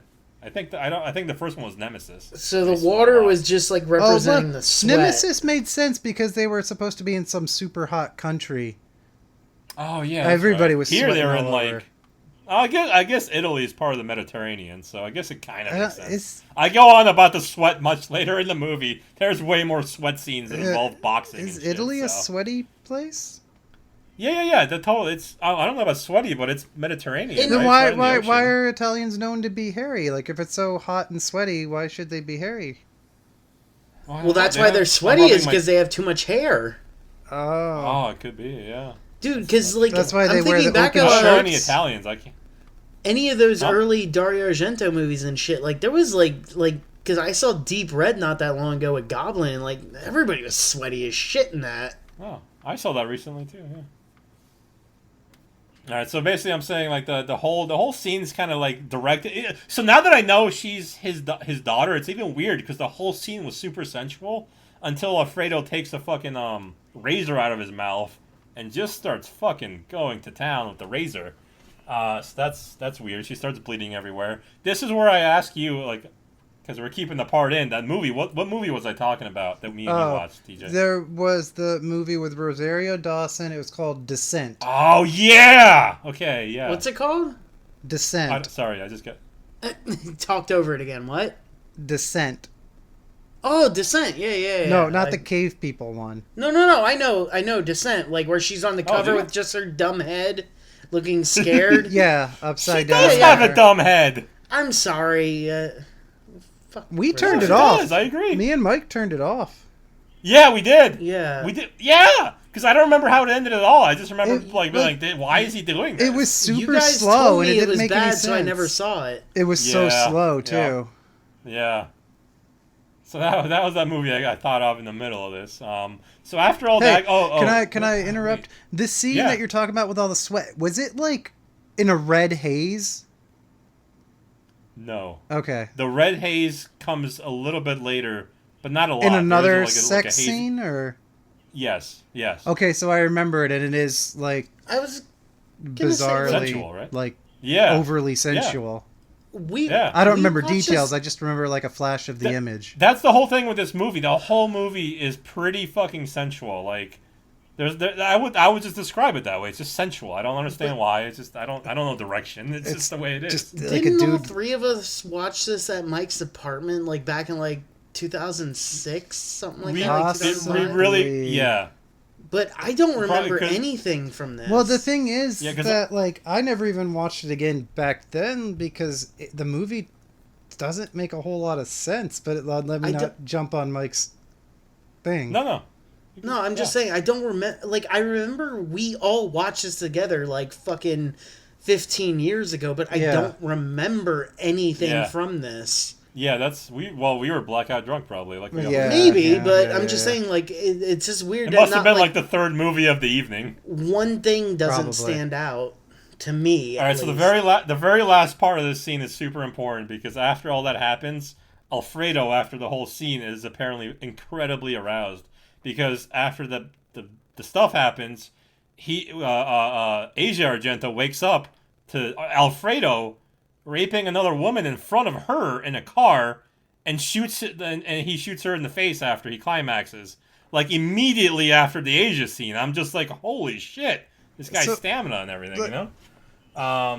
So after all that goes down, she escapes, yada yada. Yada yada yada. Is her at a doctor, and the doctor tells her to get AIDS tested because she may have AIDS. Good call. The bad stuff happened. Yeah. It's reasonable. Yeah. But this is where I write that the doctor is super handsome, and so far every dude in this movie has like a granite chin and is just super duper handsome. So that's the Oh, whole those movie. If everyone Italian else that comes actors into are this very thing. like conventionally Handsome. Mm-hmm. Yeah. I also make a few notes of his because I don't know how to cast write are- about him, but like the music and sound is amazing, and it's like my favorite music and sound of all these like Italian murder films I've been watching. Like it's just so good. So I make a note of that. Yeah. I wonder, like, do you know who did the soundtrack, TJ, to this? Oh No, no, I don't. I didn't look. Dude, Yeah. are you guys? I'll look before the movie. Are you guys gonna go to the Fabio Frizzi thing? I'm 100% going. I don't know if TJ wants to go. I haven't asked him. I didn't. Dude, it's the look at it. Beyond. Like, you have to. I thought you were saying it was by you. I didn't realize you were saying it was over here. No, you guys got one coming to Lake Park. Oh, Cool. Like, because the one's playing right by me, it's like 10 miles, or not even 10 miles away, but like, I already bought my ticket, but yeah, I found out it's going to be by you guys too at the Kelsey Theater. You guys got to go. Yeah, I'm 100% down. So, hey, TJ? And I I'm think not going he's to doing commit a right meet. now, but No, okay, yeah. I'm just if you're interested. it's I'm not just until yeah, no, December, I'm definitely but- interested. I don't even know what the Beyond is, to be honest. So I'm just excited. I'm pretty sure he's doing meet and greets after, so like you can get some shit signed. Like, I'm taking my Beyond poster for sure. I'd be like, I don't know who you are. I like this, what you did here. Get him to sign my copy of Seven Doors of Death. Oh yeah, I still have that fucking shitty DVD version too. I should bring that. Dude, I'm gonna bring him a party shirt. I'm like, bro, I just brought you a party shirt. Dude, I bet he would love it. Like, cause Yeah, I he bet keeps so too. he keeps posting videos to like Gas Monkey, the place where he's playing here, like videos of him like just like, I'm so excited to play here and shit. Like with his Italian voice, it's fucking awesome. Coming back to America. After all that, she ends up cutting her hair, and for the rest of the film, she just looks like a cool 90s chick, and she even wears flannel for the first scene. Her name is Anna, by the way. That's her name. Okay. Anna's a hot Somebody said so? name. Yeah, it's alright. I don't know, man. That's Like, there's, I think it's like a hot, white, trashy type name mostly, but I know she's Italian, but So Anna now likes to cut herself, and Hell doesn't yeah. like to kiss. she doesn't got like to kiss even Marco. hotter. She doesn't like to kiss Marco anymore for obvious reasons. So Marco gets kind of sad. Next, she gets sucked into this other painting, kind of like Kurosawa's Dreams, which me and TJ were talking about like earlier this week or last week even. So it's just kind of one of those scenes. Fortunately for her, it's just like a cool waterfall scene with like chimes and shit, and she just goes to walk under the waterfall. Was that during your guys' midsummer thing? No, I don't think so. Oh, you said you guys were talking about it. I didn't listen to that Oh, part. No, it's another movie from Kurosawa. It's like there's a paintings, and like each painting has a different film for it and stuff like that. It's like 5 or 6 short films. It's pretty cool. Okay, because I still want to watch Midsummer. I haven't seen it. So after that scene, she's wearing like a really ugly suit jacket, and this is where I wrote, she kind of looks like a TJ if TJ was an Italian girl with dark hair who didn't want to go to school and was angry at her parents for making her go to school. Oh, I don't know why that got in my head. I'd That's fuck just the how I shit imagine out of her. you, TJ, if you were like that. Well, this is even hotter for you because I wrote that she starts even cutting herself. Oh my god! She just can't get over it. She even does that. This made me cringe a lot. TJ, I'm gonna kiss you next time I see you. As long as I wear a pretending. pantsuit. Oh, I don't even care. I'm just... Yeah, you gotta wear. You gotta wear a pantsuit with those big ass shoulder pads. That's what she was wearing. Okay, I'm seeing this, and oh my god, he's right. Yes. Oh my god, he is. I'll send it to you in the messenger, Angus. Oh god, I want to see. Yes, please. Oh, did we get it? All right. So after, I gotta look at this picture. I'm sorry. That's what you're talking about, right? Yeah. Oh yeah, 100%. That's perfect. Now there's yeah, an dude. Wow. now there's an image we have to actually put on the Facebook so our listeners. I don't can know remember what we're her talking holding about.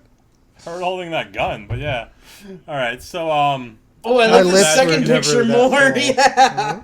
no, you did have full lips occasionally, but you're right. Yeah, and you know what it is? It's that like first of all, Wait. her Her lips are only full because like the dude kept cutting it with her blade, so it's artificially full. So it's Oh, is I mean that her why? hair is like mine, especially like how it was back then.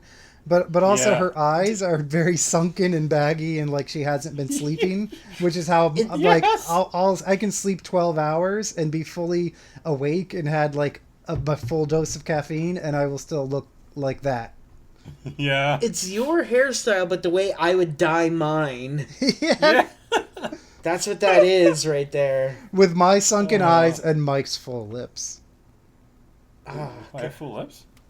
Oh, all right. yeah, Mike, I just want to All kiss him. All right, I didn't know that. That's good. I feel good. I like when I feel good. All right, so after the cutting scene, she goes to some little Guido town because her doctor psychologist told her to. Oh, by the way, her doctor is the main dude from Salo, 120 Days of Sodom, the Duke. So he's the doctor here. And she this is where she continues to sweat profusely. There's like several minute scenes where she's just like, she does like paintings because she wants to get, the bad vibes out of her body, so she paints, and she really, really gets sweaty when she goes for a jog and starts boxing and shit like that. But like I wrote here, I don't really run, so maybe it's fucking normal. I don't fucking know. Next, we're introduced to a woman with a really lovely red dress and big old boobs, and she says she likes kissing. And as you can imagine, Alfredo just fucks her up in this movie. So that happens. Yeah, it's a very quick scene. She's just done for. And this one isn't very sensual at all, and I just kind of want the bad stuff to stop happening, is what I wrote, because like half the movie was the bad stuff. So, is that how we're going to refer to it as? No, I actually The literally bad wrote, stuff? I want the bad stuff to kind of stop now. I wrote that verbatim before any of the conversation we had going on. So next, the local police are like looking into all the murders, of course, and they talk to these two local Haitians, a prostitute and her John. And I really can't tell if they're actors or the camera crew just like found them having sex and asked them to be part of the movie. Sweatied them up. Really weird. Yeah, because they can't speak English very well at all, and they can't act or anything. It's weird. Marco. Is that how they sound? So, okay, this is going to get a little weird. Marco shows back up, and Anna tells him to fuck off. And I wrote that Marco really just showed up because he wants a finger in the butt. But I moved an entire scene that makes it make sense to the selling point. So this doesn't make any sense. So I'm going to continue. Next, Anna starts doing more weird shit. Like, she gets naked and just body paints herself. And I wrote she looks like a hot lesbian frog, which she totally does. She's just like black and blue and has like yellow spots all over her and does these weird poses and shit. That scene wasn't really explained at all. That's just what happened. I hope Madonna's Vogue plays over the scene. Yes! Yeah, the poses, exactly. And afterwards I realized that these people aren't awful actors. It's just that they can't speak English as a first language. It's a second language. Because there's a scene in like all Italian and everyone's acting normal, but when they speak in English, it's just fucking retardation. So, it's just completely normal. And then the amazing flick is actually this movie just keeps being interrupted by Head and Shoulders dry scalp care because I'm watching it for free on Vudu. And so it keeps ruining my memory. Same fucking commercial like 7 or 8 times. Hold up, can I say something? Yeah. Yeah.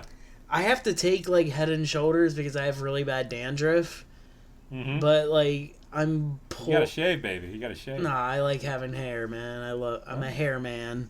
But anyways, so I'm poor as fuck, so I have to buy like the knockoff brand. So I bought the Equate shit. You know Equate? Oh yeah, I seen that. Like that's the Walmart knockoff one. And I'm sitting there, like, washing my hair in the bathtub, like, just sitting, because I'm, like, fucking hungover. That's how I take a shower, because I drink too much. But I put it in my hair, and I put the thing down on the fucking soap wrap, and I'm looking at it. It says women owned. I'm just like, fuck that! I'm not buying this shit anymore! Like, that's how bitter and angry I become. It just says women owned, and I'm just like, I'm not buying this product anymore. That's a scene from a movie. Doesn't even make sense. It's so sad. A store brand. Right, so I become such a sexist piece of shit. After the lesbian frog scene, Alfredo shows back up and kills the 2 cops that were supposed to be watching over Anna. And then he takes her to his little, like, he made this little rape palace in a sewer. It's really, I don't know, that's where he took her. So he does his thing. Well, no, it's a palace, bro. He set it up with, like, he made little candles. There's, like, 20 candles all over the place. And, like, he's sweaty again. Anyway, and he's very erotic, yeah, this is what I'm trying to get to. So that happens. She's tied to a mattress. And he takes her gun again and goes to a business meeting. For some reason, this just happens. But when he comes back to do his business again, she's ready for him. And she, like, digs the stuff out of the mattress. And, like, she, like, slaps his neck with these, like, steel, like, claws. And then he starts fucking bleeding all over the place. And she's bleeding all over the place because she was raped. And then she pokes his eye out. So now he's missing an eye for the rest of the movie. And, like, she shoots him in, like, the chest. But then the gun stops working. So she just beats the shit out of him with a gun. And so he's completely incapacitated for the rest of the movie. And then she drags him outside to this, like, really beautiful forest, which doesn't make sense because she's in a fucking sewer. But that's the next scene, and he just, like, she throws him off the like, this little waterfall after making fun of him for a while. So he goes into the water and dies. Well, don't go chasing them. Yeah. Don't chase that shit. And for some reason, like, she starts the rest of the movie, she's wearing a blonde wig, and yeah, so that happens. And then after she wears the blonde wig, she meets a French dude with a scooter. And, like, she meets her on like a poetry building or whatever, like a bookstore or something. A poetry building. Poetry building? Can you please elaborate on a poetry building? It's a book. It's actually literally just a normal bookstore. I don't know why I call it a poetry building. TJ rents all of his movies at a poetry building. A government-owned poetry building. I actually went and checked out a couple used poetry buildings the other day.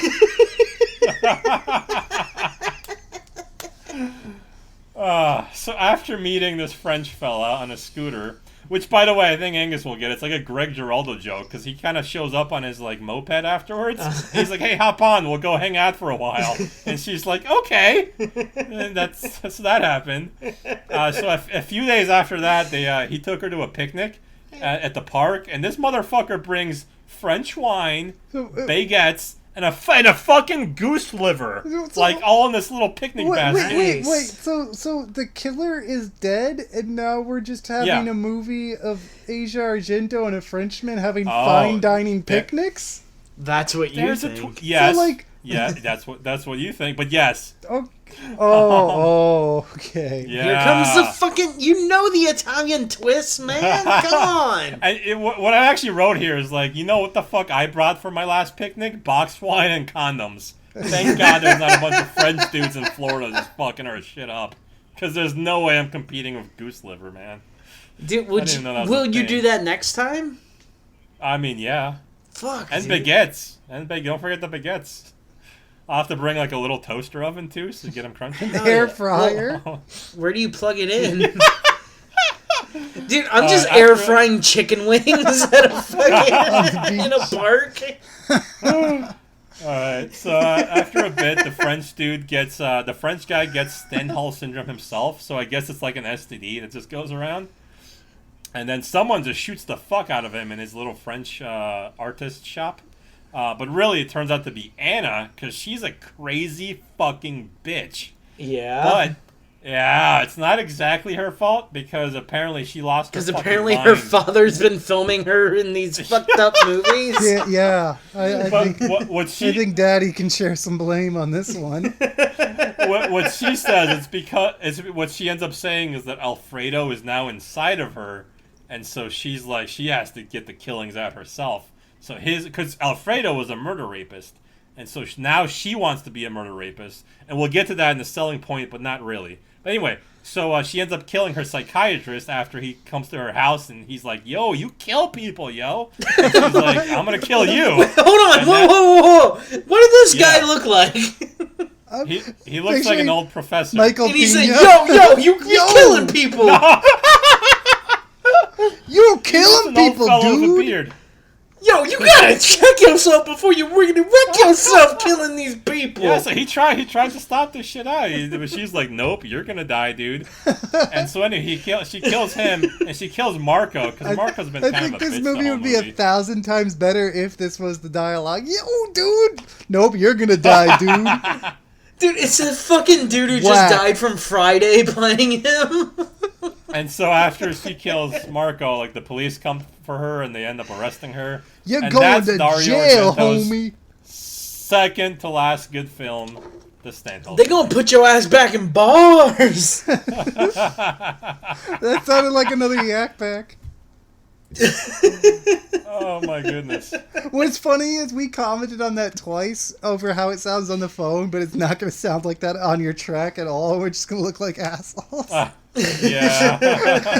Oh, that's great.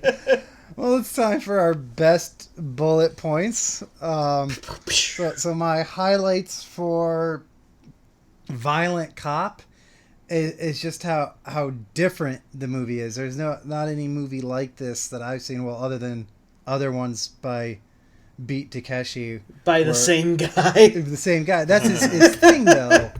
And this is his first time doing it, but it's amazing that, like, in his first time doing it, he already had his style down, which is, like, he takes this melodramatic story, but then it just cuts the emotion out of it, which it makes it just seem so, like, real, but really dark and bitter at the same time, and it's just really interesting to watch because of that. You keep saying bitter, and I keep getting like, yeah, because I'm a bitter person, so I get that a lot. Can't find a bitter man. Angus? Bitter man! Bitter man! I can find a bitter man. It's Michael. There's Michael. Oh, it's Angus. Angus is turn, not me. Don't come visit my high school. Sell us, Angus. Sell us in the Violent Cop. In that voice. We're not just... Let's just do Creed. By the way, like... Can you sell me Psycho Cop? At work, we were playing Creed, 3 of us, but we were all playing 3 Creed songs different Creed songs that are in a row at once, like, out loud.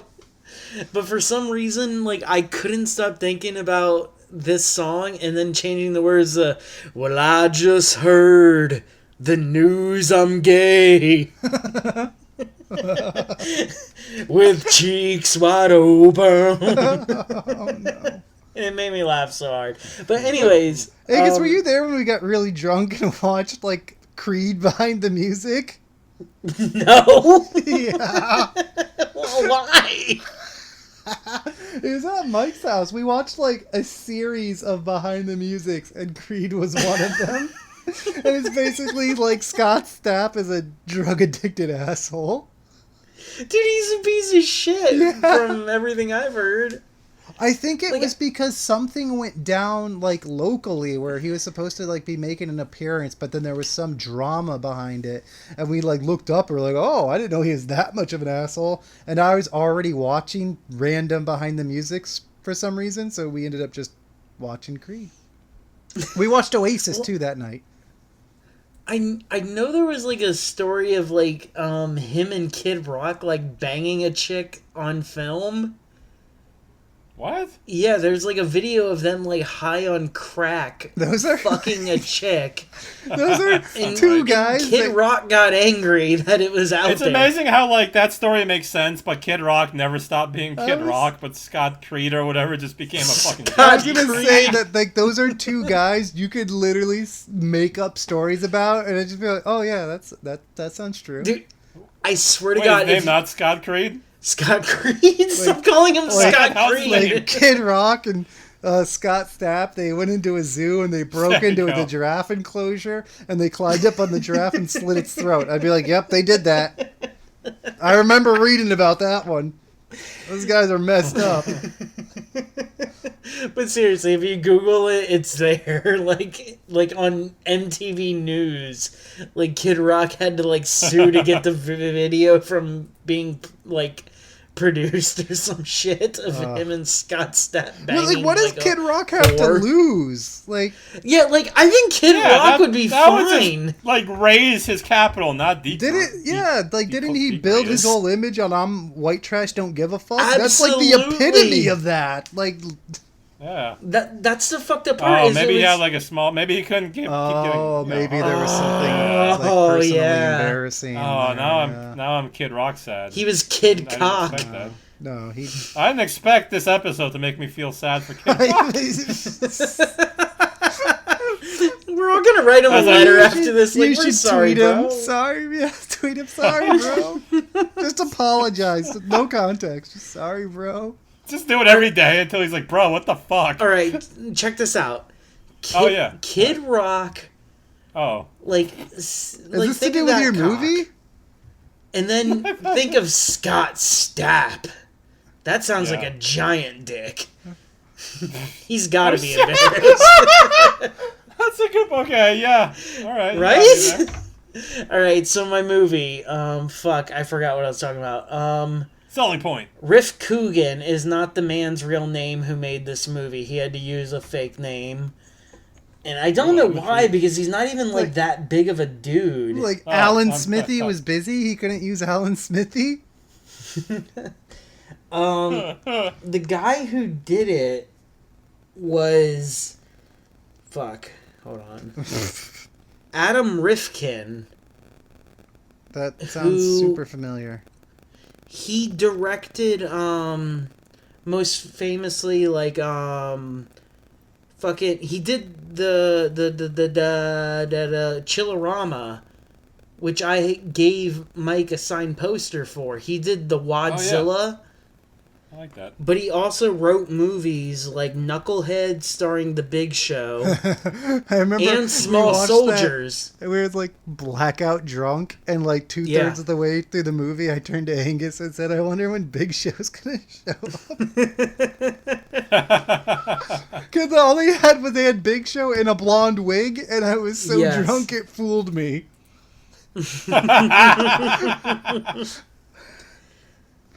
But yeah, he also did Small Soldiers and Mouse Hunt. Okay. Unaccredited, one of his the unaccredited first movie he ever wrote was Going Overboard, which was Adam Sandler's first movie ever. Okay. Oh. Okay, so that's one thing. Second thing is, like, it's kind of fun, like, at the end of the movie when, all those people are beating the cop, and there's some dude just recording with a camcorder. It's like the reverse Rodney King.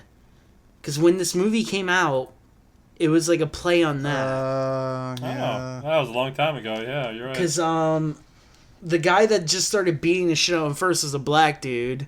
So it seemed like a revenge thing on that, you know? Okay. Which was kind of cool. It's an odd place to put it, but okay. Yeah, of course, like with a fucking satanic cop and everything. And a psycho cop wants to have a message. It did, but it did have a message. Fuck, I had something else, but I don't remember. Yeah, a lot of Rodney King expose. Yeah, I'm just gonna leave it at that. I had something else, but I didn't type it out. But yeah, I'll leave it there. Right. So as I said, I had a full scene here, which I thought was super dope and hilarious. At one point, about halfway through the film, after Anna gets violated, Marco comes by her apartment because he wants sexy time, and to show how he wants this, wowie, he brings a Buster Keaton film on VHS and frozen pizza, and she's all like, "No, we can't," because of the whole rape thing. But after a minute, she just starts getting really violent and aggressive, and throws him against the wall and starts fingering his butt and jerking him off. What? While yelling things like, "Yeah, you like that, don't you?"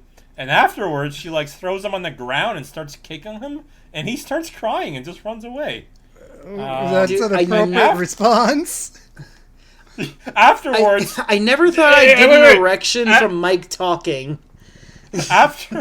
Afterwards, in this specific order... She eats chocolate and then washes the butt rape out of her hands. after she eats chocolate. And that's my selling point. It was amazing. I like it. I mean, I've never seen a man named Marco being, fingered in the butt. So now it's time. So yeah, thank you. Right to the Horizon Shift. All the movies are about Event Horizon or whatever. Now we Horizon Shift. Shift. Yeah, shifty.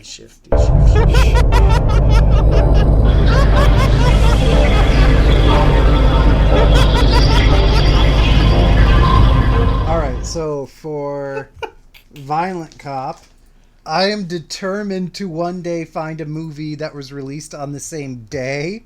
This is the closest I've come.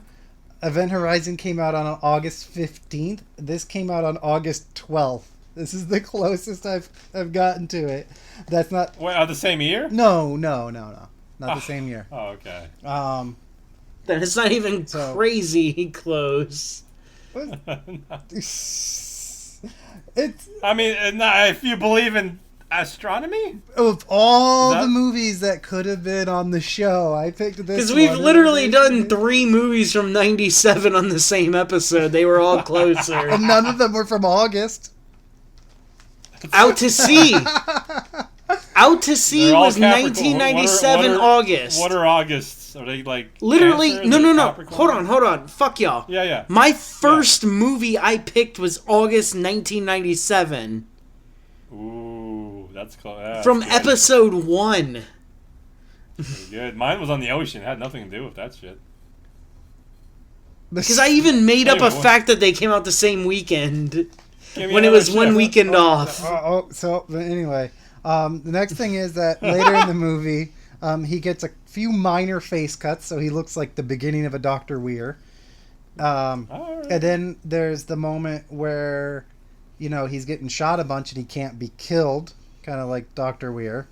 And, of course, the ultimate thing is that he's just totally given in to the insanity and the evil.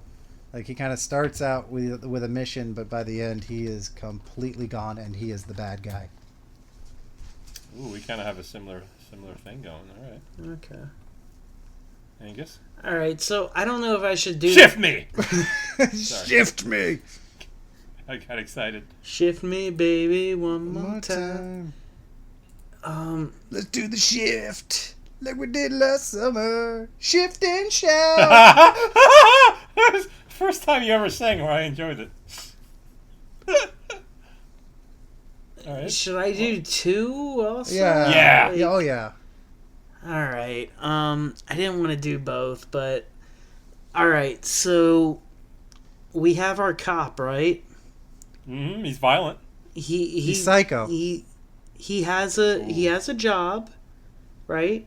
Being a cop. And he takes it a little seriously. He does. Even if that seriousness takes him to dark places like Satanism and everything else.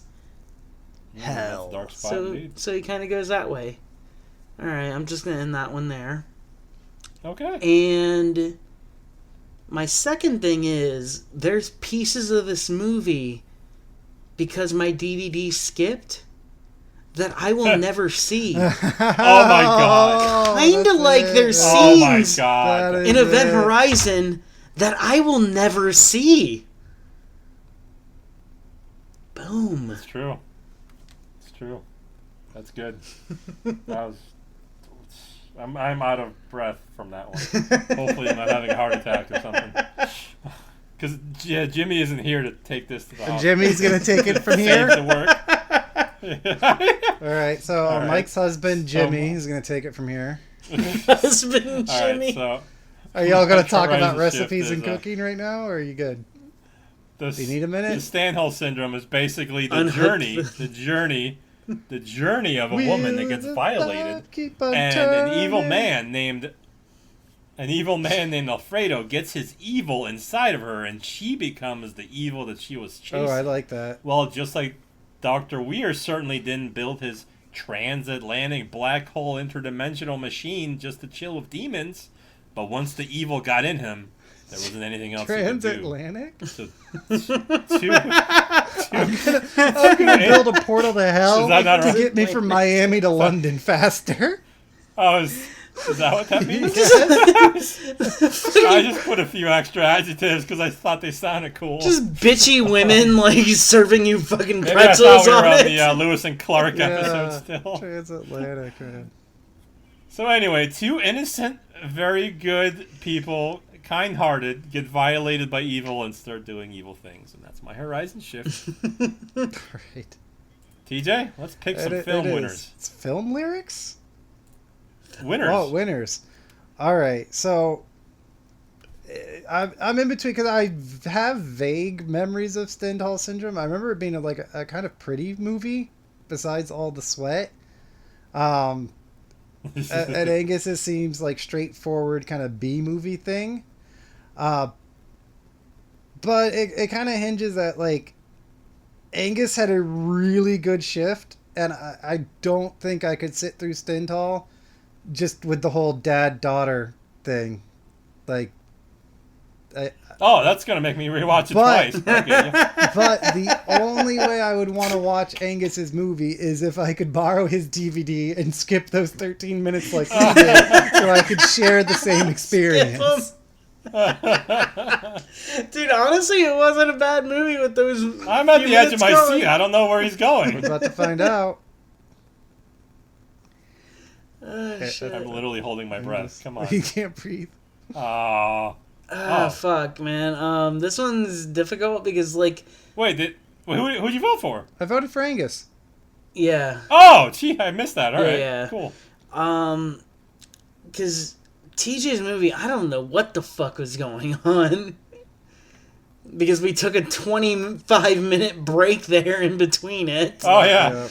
So I got lost a lot along the way. You were lost beforehand, too, though. I was in it. Yeah, it's pretty, like, straightforward. It's, like, just boom, boom, boom, but it's kind of Yeah, like... I know, but it starts it's also... out, like... Boom, boom, boom. Ah! But it's also like, a movie...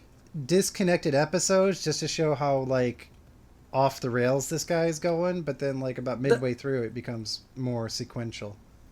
I don't know, like, that's the one thing that kind of threw me off is it just seems like one thing, you know, like, in a row, like, but no, like, solidity to it, you know what I mean? It does kind of flow, but it's almost like, who said it? Stephen King said, like, he thinks that, like, he didn't like The Shining and thought that Kubrick made movies to hurt people. And it's kind of that same filmmaking, like, idea that it's like he's making this movie. Because also, remember, he was a comedian before. I mean, if you don't remember from the last episode. Stephen King? No, Beat Takeshi. He was a comedian before. Oh, Jesus. And this movie was actually supposed to be a comedy originally, but he came in, rewrote it, decided it was going to be like straightforward, and he like stripped the emotion, made it very like serious, and he wanted to make sure that people took him as a serious actor.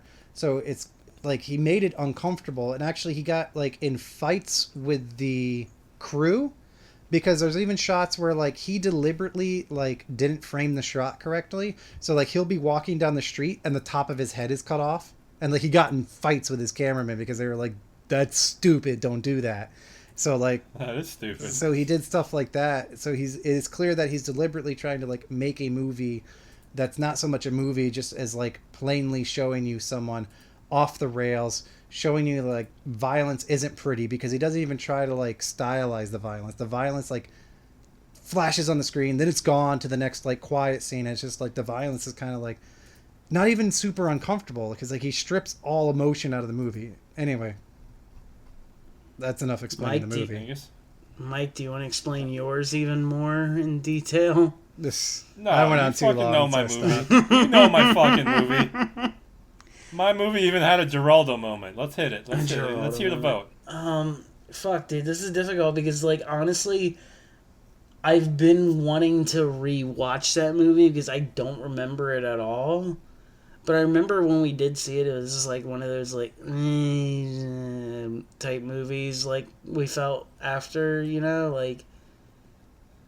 See, yeah, I remember it as being well, like I said, like looking really good, but being then like kind of confusing. Yeah, just like but Mike tells it as if it's not as confusing as I remember it. Yeah, he gives such a good explanation of it. I thought like she was in and out of like tripping.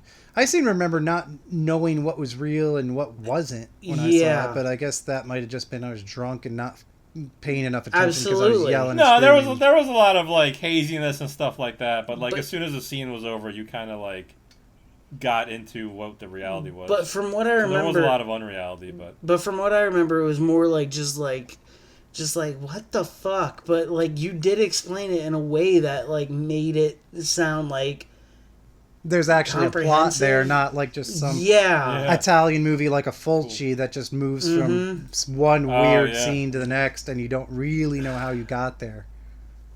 Yeah, so like and I like what TJ just said about his movie, like I love that whole thing, but because of the way Mike the way Mike explained it, it made it seem like a more structured movie than what I remember. I would like to rewatch it. Fuck yeah. So now we got a 3-way tie, even though TJ tried his hardest for me not to vote for him whenever he was explaining whatever he was explaining. A tie, and now we currently have a tie. Now you have your vote to cast. We don't have a 3-way tie. You haven't cast a vote yet. Yeah, no, I'm getting there. Okay. With my preamble, because I'm voting for you. And I see. Yeah, and I'm saying I almost didn't vote for you because the stuff he just said to Angus on his when he was voting, but this was the easiest movie for me to follow that you ever did, and I love Japanese shit, and I like bitter movies. They make me happy. Yeah, I was actually even while I was watching, I was thinking like Mike would like this a lot more than me because this movie doesn't play nice. Might be the first film I ever watched for many of you guys. It's free on Tubi, so you can watch it, and then you can have some ad with John Cena selling you health insurance interrupt every 10 minutes. Well, that's fine. Better than fucking Hispanic Head and Shoulders. So, TJ, what happens when there's a tie? We pick some element from Event Horizon for our next episode. So, do we want to like head over to Event Horizon? Do we want to just pick a crew member again, or? Well, what was the last thing we did?